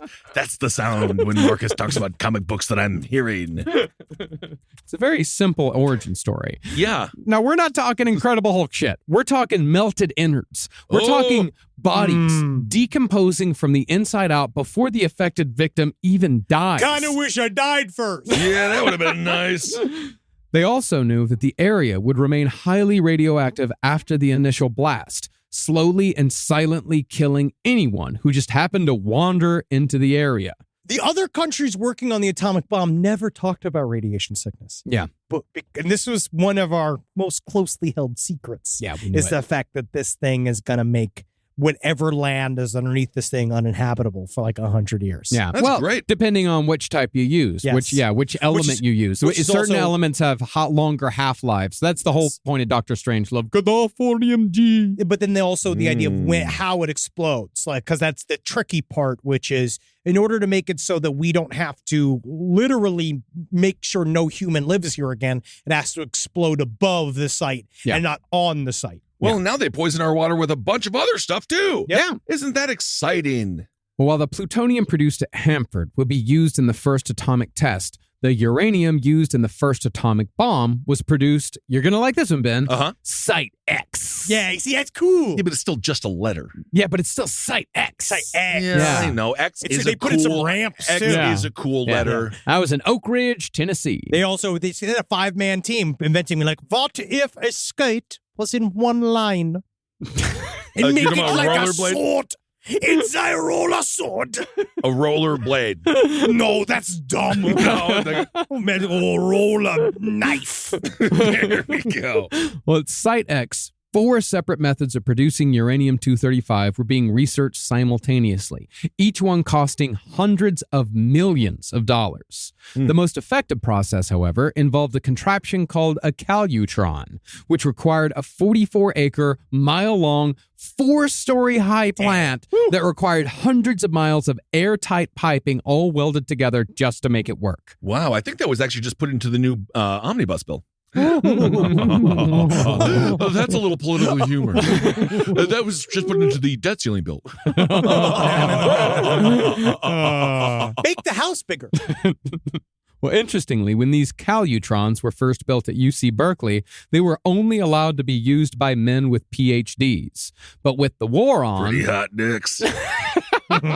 Physically warm penises. Yeah. But with the war on, the calutrons in Oak Ridge were operated almost entirely by young women right out of the Tennessee school system. And they did just fine. Rosie the Riveter? You just tell them how to do it. Yeah. Really, the biggest risk with the calutron... You don't mansplain that. You just go there. You Listen. mansplain the bomb. Listen, little lady, all you got to do is sit in your precious little chair, all right? Make sure the atoms go zip, zap, zip, zoop. All right, I'll see you later. See you all right? later. Get out of here. Nice bottom. Whoa. Because it was the 40s. It was. Well, really, the biggest risk with the Calutron was that it involved huge magnets that were so strong that they would smash the insides of your watches if you got too close. Ooh. This, of course, resulted in accidents. On the worst end of it, a guy walked into the room containing an active magnet while carrying a big steel plate. Where the fuck did he get that? This fucking Roger Rabbit walks into the room. Left this outside in the hall. Why are you laughing it outside? This is the lab. Yeah, the magnet, of course, immediately caught the plate in such a way that the guy carrying it got violently pulled across the floor and got pinned to the magnet. It's a fucking cartoon. That sucks, dude. And everyone else is like, turn off the goddamn magnet! Turn off the magnet! And then quite coldly and somewhat cinematically, the scientist in charge said that the war was killing 300 people per hour. And if I shut down that magnet, it's going to take days to restabilize it. So you weigh the lives of thousands of people versus that one man. And besides, he looked over, he's like, the guy's fine. Yeah, he's going, look at him. Help! Like I'm on a refrigerator. Yeah. Sounds like that guy was mousing around. The scientist said, look, he's just stuck. Get some fucking 2x4s and pry him off. What a dork. And tell him not to be such a fucking idiot next time. I could definitely see this being some comedian's grandfather. Oh, yeah, for sure. Now, amusing incidents aside, it was obvious that the Americans were fucking killing it with the Manhattan Project, and we were the only ally doing so. The British had their own attempt going with Project Tube Alloy. So dumb. Yeah. Bad name. Tube Bad Alloy. It's a bad name. Bad name. Oh, God. Yeah. But it was having a hard time getting it off the ground due to the constant German bombing. Therefore, European scientists were getting funneled over to America to work on the Manhattan Project. Yeah. Although none had quite as big of an adventure getting here than famed Danish physicist Niels Bohr, creator of the atomic model we still use today. Oh. I am a bit of a difficult man. Yes, indeed. See, Bohr was Jewish, and when the Nazis invaded Denmark, he was one of 8,000 Jews to be smuggled out of the country by the Danish underground. Cool. Bohr ended up in Stockholm, unaware that the Gestapo had ordered Bohr in particular to be seized at all costs. Bohr, however, was not a man known for his discretion, nor his common sense. No, he's a scientist. In fact, it was a small miracle that Niels Bohr even survived childhood, much less Europe during World War II. His brain was for thinking, not for doing stuff. You could say the same about all of us, couldn't you? Yep. Now, in Stockholm, Niels Bohr was unwilling or unable, really, to lie low. And things were made even worse by the fact that Niels Bohr was easily recognized because his head was abnormally large. I love Big head. history. That's why he's smart. I love history, man, because it is. He just had too big of a head to not be found. I believe it, man. I actually heard Bohr's head is really good if you slice it thin. Well, indeed, I actually think they monopolized the entire meat industry in many parts of this country, and I think it's a substandard meat product. We've already got into this inside stories. Please But don't. you agree with me, Marcus. That Bohr's Bohr's head head is average at best. Oh, yeah, I do agree with you there. Yeah. I know. I wish I could find a place where I could get sliced ham that wasn't Bohr's head. I don't know wish why the either fuck they- one of you we have knew to a move. single thing. We have to move on. But yeah, about a single thing that matters, because that is both incorrect. Yeah. Well, Bohr was also incapable of shutting his mouth or remembering that he was actually in hiding. For example, whenever the phone in his Stockholm hideout rang, he would lunge for the receiver before anyone could answer it and say, "Yeah, this is Bohr. Here's Bohr, famous hidden scientist. Yeah, I'm in Stockholm." And so, after only a few days, the Swedes knew that if Bohr stayed in Stockholm, he'd either be captured or killed by Nazis before the week was out. Yeah. So they arranged for Bohr to be sent to England via a stripped-down fighter plane called a Mosquito. Now, operations like this take a lot of instruction, especially for a civilian, but Bohr just yapped and yapped through all the instructions that were supposed to help him survive. I just feel that there are many ways that a trombone can be played with the nose. No, I am a scientist. Look at me. Everybody listen. I like this guy. And the operation became even more dangerous when it was discovered that they didn't have a helmet that was big enough to fit him.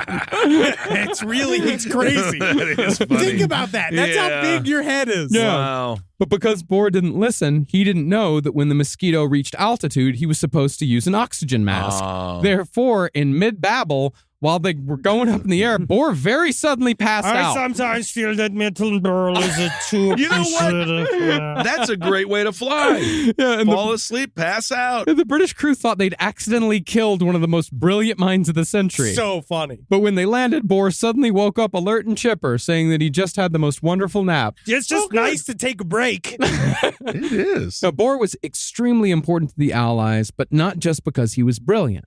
He'd also been privy to extensive conversations with Werner Heisenberg about nuclear physics. Bohr, of course, though, he had retained nothing because he was a fucking awful listener. Mm-hmm. But he was like, but I remembered. Oh, you better be good at it. I know that. Absolutely. Well, all Bohr could remember was that he and Heisenberg had talked about uranium fission, and they talked about the morality of researching nuclear reactions during wartime when it was certain that such research could be used to make weapons. All right, you remember- get on with it. Well, Werner Heisenberg went to go talk to him about it and basically said, hey, you should come. The Germans are definitely going to win. You should be working with the Germans. And Neil Bohr was like, I will never work. I'm Jewish. Yeah. Right. It's not going to work out. No. Yeah. But even so, just based on these conversations, Bohr was convinced that the Nazis were actively working on an atomic bomb. And he thought that this was big fucking news. But he showed up in England and they Guess said, what, everybody? Uh-huh. Guess what? Yes. What is this big circle thing? You made a whole town? Well, that's the thing. He showed up in England and they're like, guess what? We're also working on an atomic weapon. It's and called you're going tube alloy. He said, no. You're going to America and you're going to be working on the Manhattan Project. Wow, he's going to miss all the full English breakfast that he could have had. Best breakfast in the fucking world. But the trip to Los Alamos was, of course, another fraught journey. Oh. He almost immediately forgot his code name on the train ride to New Mexico. And having forgotten his code name, he immediately began using his real name, introducing himself as physicist Neil Bohr. Hello, my name is physicist Niels. Fuck. Strawberries. No. Hello, name's physicist Niels. No. They got to give him a name that he'll remember. Something fruit related. What did he like? Shields. Shoes? Cleels. Meals. There you go. Cleels. You're Cleels now. And he'd also talk to anyone and everyone about nuclear fission. Have you heard about the bomb? Yeah, we're really making good headway. His absent-mindedness was so chaotic that he kept accidentally escaping the armed guard assigned to keep watch. Eventually, it got so bad that Leslie Groves himself had to travel out to escort Bohr the rest of the way. He pretty much just held onto his collar and said, shut the fuck up. Yeah, you're coming with me now. Yeah. Okay.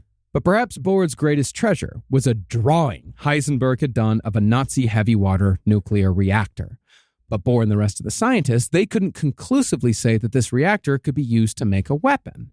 What they did convince themselves of was the possibility that Germany had learned enough about nuclear energy to produce dirty bombs. Man, and dirty bombs at this point, too, are almost, I mean, obviously the atomic bomb is the biggest and worst of all of it, but dirty bombs ain't no slouch. No, you don't want to get messed around with by a dirty bomb. No, you don't. No, you don't. Well, these bombs, which were mixed with radioactive material, they did not have the destructive power of regular bombs, but they made areas of effect deadly and uninhabitable all the same. Hey, buddy, what's wrong with you? You're covered in mud. Yeah, dirty bomb. It's really good. Wow. That's great. Really good. But was that the one that you were thinking of and then you abandoned, but then you thought to try it? They've stopped. Their lips have stopped moving, and a lot of people say I'm like Neil Bohr.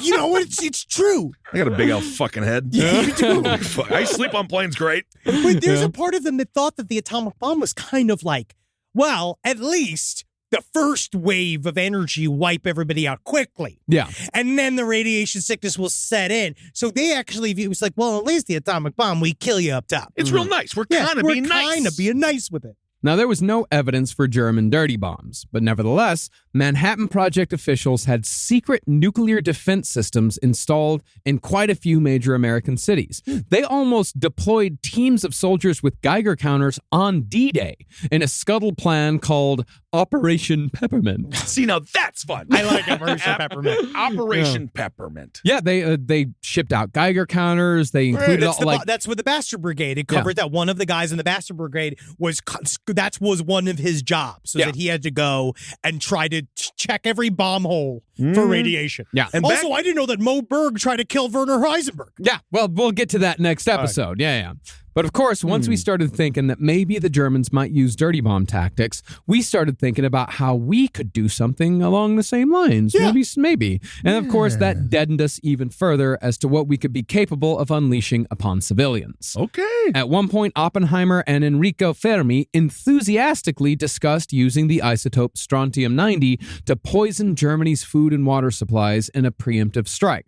Although Oppenheimer wrote that it wouldn't be worth it unless they could poison at least 500,000 people. This was a real plan. They really. It was more of an. They later said that like it was an academic exercise, but nah. It was in the Manhattan Project. Everything was an academic exercise. It was extremely serious. Yes. All they got to do is get Monsanto on the case, and they'll be poisoned for sure. Monsanto was involved in the Manhattan Project. That's why me and Neil Young don't like him. I get it. Well, these fears were, of course, only made worse by Nazi blustering. Nazi propaganda minister Joseph Goebbels, always the troublemaker, he announced that Germany would soon unleash a revolutionary uranium torpedo on the Allies. We will spread that uranium torpedo all over the chest of the Allies. Oh, yes, indeed. And as we know, Germany was nowhere close to such a weapon, but the Allies didn't know that. They were on track to produce an atomic bomb by 1945. They'd started work on it in 1942. That's crazy. Yes, but they were working on the assumption that the Nazis had been on a steady track of production since 1939. So they're shitting themselves. Any day now, they're going to have the weapon. Right. Now, as Leslie Groves saw it, part of his job in constructing the bomb was to also actively prevent Germany from getting the bomb. Okay. So he and his deputies came up with a plan to deploy their own intelligence units made up of scientists and soldiers who could decipher documents and interrogate captured scientists. These guys were going behind enemy lines. Yeah, What it's we'll a crazy do is story. we will hide all of the secrets in hot sauce.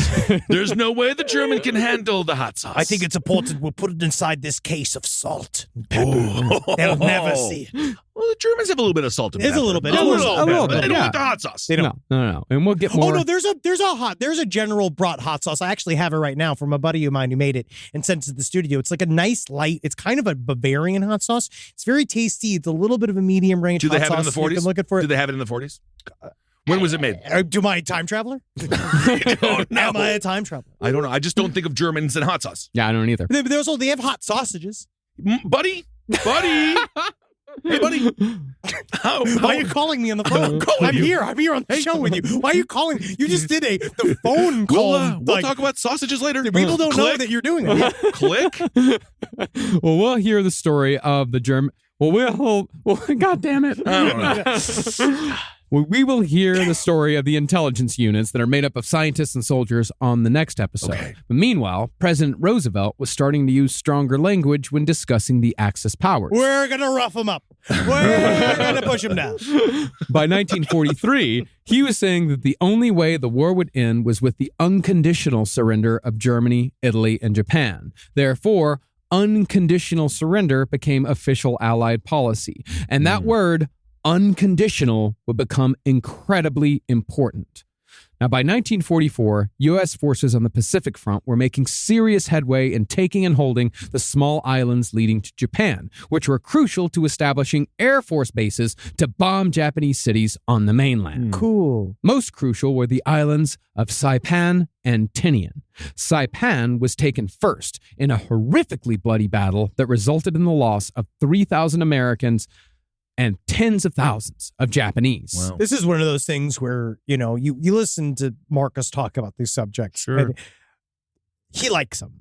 I find them interesting. He's doing that fascinating. War, what is it good for? Marcus's intellect and his Marcus's hobbies. research. Yeah. I find it extraordinarily interesting. Yeah, but it's almost like you like the world that we live in because you enjoy all the violence. I also enjoy utopian sci-fi such as Star Trek. Yeah. Star Trek is full of violence. Yeah, of course, but it's also more stunned. It's utopian. Star stun Trek is each other. utopian. back on Earth. It's utopian. Everyone's having a great time back They on didn't Earth. even let Worf fucking control the goddamn controls, even if everyone else died. They absolutely let Worf control everything in Deep Space Nine. He became more of a commander. He got a lot more. Well, he wasn't the commander. Why do you have to work so much harder Am I than going to everybody do a second nerd alert on other people that are not me? No, Cisco still commanded the Defiant, but Worf did get a promotion when he was assigned to Deep Space Nine. And then Cisco did the thong song.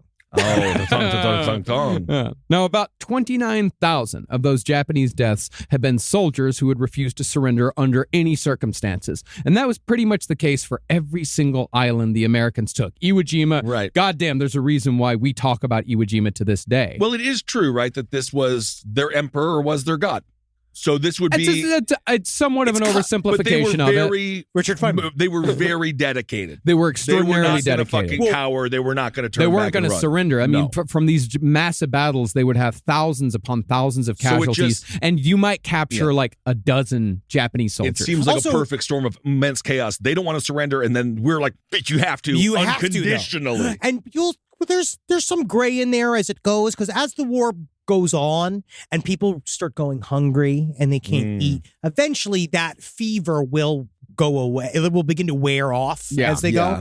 Dan Carlin's Supernova in the East really does talk about It's incredible. this build up extremely in heavy detail. It's all from the Japanese perspective. Yeah, and he has a great way of like explaining the Japanese, like to explain the Japanese mindset when it comes to warfare. Do it. Yeah, he says the Japanese are just like anybody else, only more so.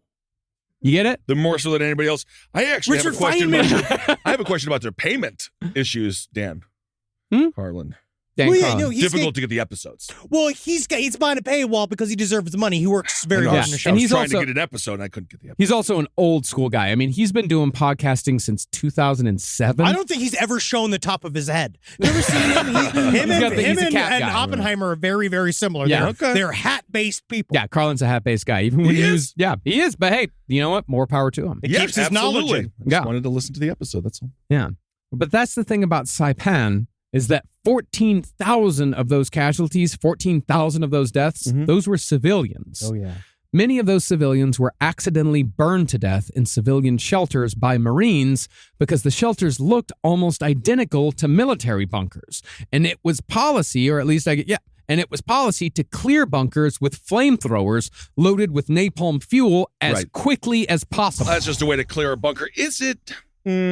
Did they not care enough to really check? No, because they would, if you opened up a bunker and you did not immediately attack the Japanese soldiers as fast as you possibly could, they would kill you. So, I mean, the Japanese were absolutely an incredibly formidable enemy. No, I know. I just feel like they could have checked a couple of the houses and not burnt down so many civilians. But it seems like it's complicated. Yeah, I'm not going to say that it was justified or anything like that. And of course, It's bad. And It's bad, but it's war, man. Yeah, and of course, this policy became much worse in Vietnam when they started burning down entire villages and they started killing entire populations just in case they might be hiding a Viet and Cong all these somewhere. guys had to come back and immediately buy a microwave, get married, have a child. You know what I mean? Just immediately. Immediately. That's Just the most forget stressful all that. part. Yeah, it was That's so the difficult. But also, this was DuPont as well, right? They're the ones who created the flamethrower. Was that DuPont or J&J or Can't it was tell you that one of for these sure. motherfuckers? Yeah, I think it was, remember Parker Bradley, Milton Parker Bradley. They made the goddamn Ouija board. They did. They made the Ouija. Well, to the point of them just coming back and buying microwaves and having families and all that, like when you talk about guys who took Saipan, they are in World War II documentaries, when you see soldiers talk about battles they've been in, they're just we went in and that was Texas Pete, he was from Montana. We were down there. Texas. That's what he said. Yeah. It's just something about his hat. He's a hat on. Yeah. But Saipan rattled these dudes. And this is the reason why. As far as the rest of the people go, as far as the rest of the Japanese civilian casualties go, numbers vary, but at least 1,000 Japanese civilians killed themselves in advance of the American military because they were told that the Americans were coming to rape, torture, castrate, and murder any Japanese civilian they found. So rather than be subjected to what sounded like hell on earth, at least 1,000 people threw themselves from a perch that is now named Suicide Cliff down to the jagged rocks below. So many jumped that the waters ran red with blood. And what rattled the guys, what rattled these fucking Marines, was that they had to sail through a sea of broken bodies just to get to shore. Before we started killing them. Like literally, we rolled into watching them jump off a cliff and and it's just a lot. It's really fucked up because we didn't do the rape, torture, and castrate, but we will set you on fire. So at least there is that. Yeah, we will vaporize you and create action. Yeah. Okay, well, it doesn't sound like a very fun ride to me. No. But with the fall of Saipan, the war was effectively lost for the Japanese, and anyone with half a brain in the Japanese military knew it. Saipan put B-29 bombers within range of the Japanese mainland, and it was from this point that America was able to retake the Philippines from Japan 3 months later. After the Philippines were retaken, it was only a matter of time. Saipan was also important. The Battle of Saipan was important because it changed the way the Japanese population saw the war. News of the loss got around, even though the Japanese government tried to keep it under wraps. And anyone familiar with the surrounding geography could see that if they had taken Saipan, the American forces were pretty much unstoppable. In other words, many Japanese started seeing that Japan was going to lose. And quite a few of them weren't as sold on the idea of fighting to the last man, woman, and child as America believed them to be. Because truly, again, they're also starving to death. Yes. They've been in a full-on embargo across the line. They can't get anywhere. They can't get anything. And so get slowly but surely fucks with the morale of a country. Yeah. If that's how you do it. If you really want to fuck with somebody, Civ 6. Yeah. You raid. You take out the food. You take out all the production. It's the only way to do it because then they can't make the stuff anymore and they can't fight you anymore. But most consequently, the taking of Saipan was the prelude to the taking of the island of Tinian. Here, Marines took the island partly by using 24 mechanized flamethrowers affixed to what were called Satan tanks. Yeah, Satan tanks. Man, you give me one Satan tank, I'm gonna get a lot of stuff figured out by the next debt ceiling. I thought you wanted a killdozer. No, but if I had a flamethrower, it used to be cool. It's not going to be good for the brand. Satanism's under heat. You shoot. That's a fart. Right? That's a fart. But it's interesting with the embargoes, civilians are always the ones on the front lines of the ones who get fucked over. North Korea is going through a similar thing right now. People are just dying in droves, and it's part of the strategy of make them super hungry. They will overthrow their government. Eventually. Oh, yeah. But it's just kind of, or they don't. Yeah. But it just kind of sucks because, again, it's just the civilians that get fucked. Every flamethrower is just a fart gun. But then you put a flame at the end of it. If you have a lot of hot sauce. But after the island was taken, it was on Tinian that the Americans would build the largest airbase in the world at the time. From there, America would launch a little plane called the Enola Gay, which would truly introduce hell on earth to the Japanese. And how brave it was for a plane to come out at that time period when the whole world was against it. It was named after his mother. His mother was named Gay. Yeah, she was a massive lesbian. It's Pride Month. And it's with that hell on earth and the covert operations concerning the German atomic program that we'll return next week with part 3 of our series on the Manhattan Project. And again, don't worry. We're going to get to the sloughing. Oh my God, I am good. I like the skin on my body not to be boiling. I like the innards to be nice and 98 degrees. Yeah. You want to keep them at a simmer. And I'll say, it'll probably be episode 4 when we truly get to the sloughing. Yes. Yeah. So, but just wait though. Sloughing's a coming. Sloughing's a coming. But this is again, very History Channel. But I think it's important to learn this shit. It's, as a person that again, if you're into woo topics. We're gonna get to aliens. Don't you fucking worry. Well, you know what I was thinking about? It's all legit. It's the same mechanisms. I mentioned this on Sirius. The people of Heaven's Gate, man, if they were alive today, they just fucked it up with the Hail Bop. This is their prime. Oh, yeah, dude. Marshall Applewhite would have, if he would have just hung on, what was that, 15 years ago now? It's oh my God, more than You're that. saying 1997 is 15 years ago? Yeah, everything is 15 years ago to me. Can you imagine him just being like, when they blew the 4, that one weekend when they blew the 4 objects out of the sky, just being like, well, that was supposed to be our ride. And now it's gone. That's true too. That's a good way to keep pushing the envelope, keep moving the goalposts. And now he could just be going, see? See? And now, and then everybody's just got to wait a little bit longer, and then a little bit longer, and a little bit longer, and then all of a sudden everyone's dead. There you go. Cool. All right, everyone. Well, thank you for listening. Go to Ben Kissel 1, my Instagram. I got a couple of dates. I can't wait to see y'all in July. Again, front row. Put where you're from. If you wear a shirt that says where you're from, what country you are, what race you are, Kissel's gonna he's ready to roast. Yeah, I'm ready to roast. You know, I love my roast mode. Speaking of roast, Spring Hill Jack Coffee. Spring Hill Jack Coffee, obviously. Do we have any other announcements? No, not right now. Well, I'd say Z2comics.com. Go and get the last comic book on the left. Issue 3. It's beautiful. It's absolutely beautiful. We just got the proof for it's so good. Incredible. Both Henry and I have stories that we've written in this one. Ben's working on one. I got my computer with me now. I'm going to start click-clacking on that. That's nice. And we got a new episode of No Dogs in Space out where we did a bit of a coda to our Monk series where I cover another band who did Vietnam protest music, but they were a very dark group of GIs, active GIs, called the Covered Wagon Musicians, who had a little song called Napalm Sticks to Kids. I guess 1972. Not really upbeat then, is it? No. Keep on supporting all the shows here on the Last Podcast Network and a couple of shows that we do on Sirius. Thank y'all so much for listening. Hail yourselves! Hail the Satan Tank! The Satan Tank! Again. Hail me. I don't know if you're a warrior and you're like, I'm in the Satan Tank. Is it cool or horrifying? I think it's cool, but I think it's very hot. Yeah. Yeah, it's not. I think it's fine. It's a light tank, so you are going to it is going to be hot. You can get shot at. Yeah, you can get shot at. Nice. This show is made possible by listeners like you. Thanks to our ad sponsors, you can support our shows by supporting them. For more shows like the one you just listened to, go to lastpodcastnetwork.com.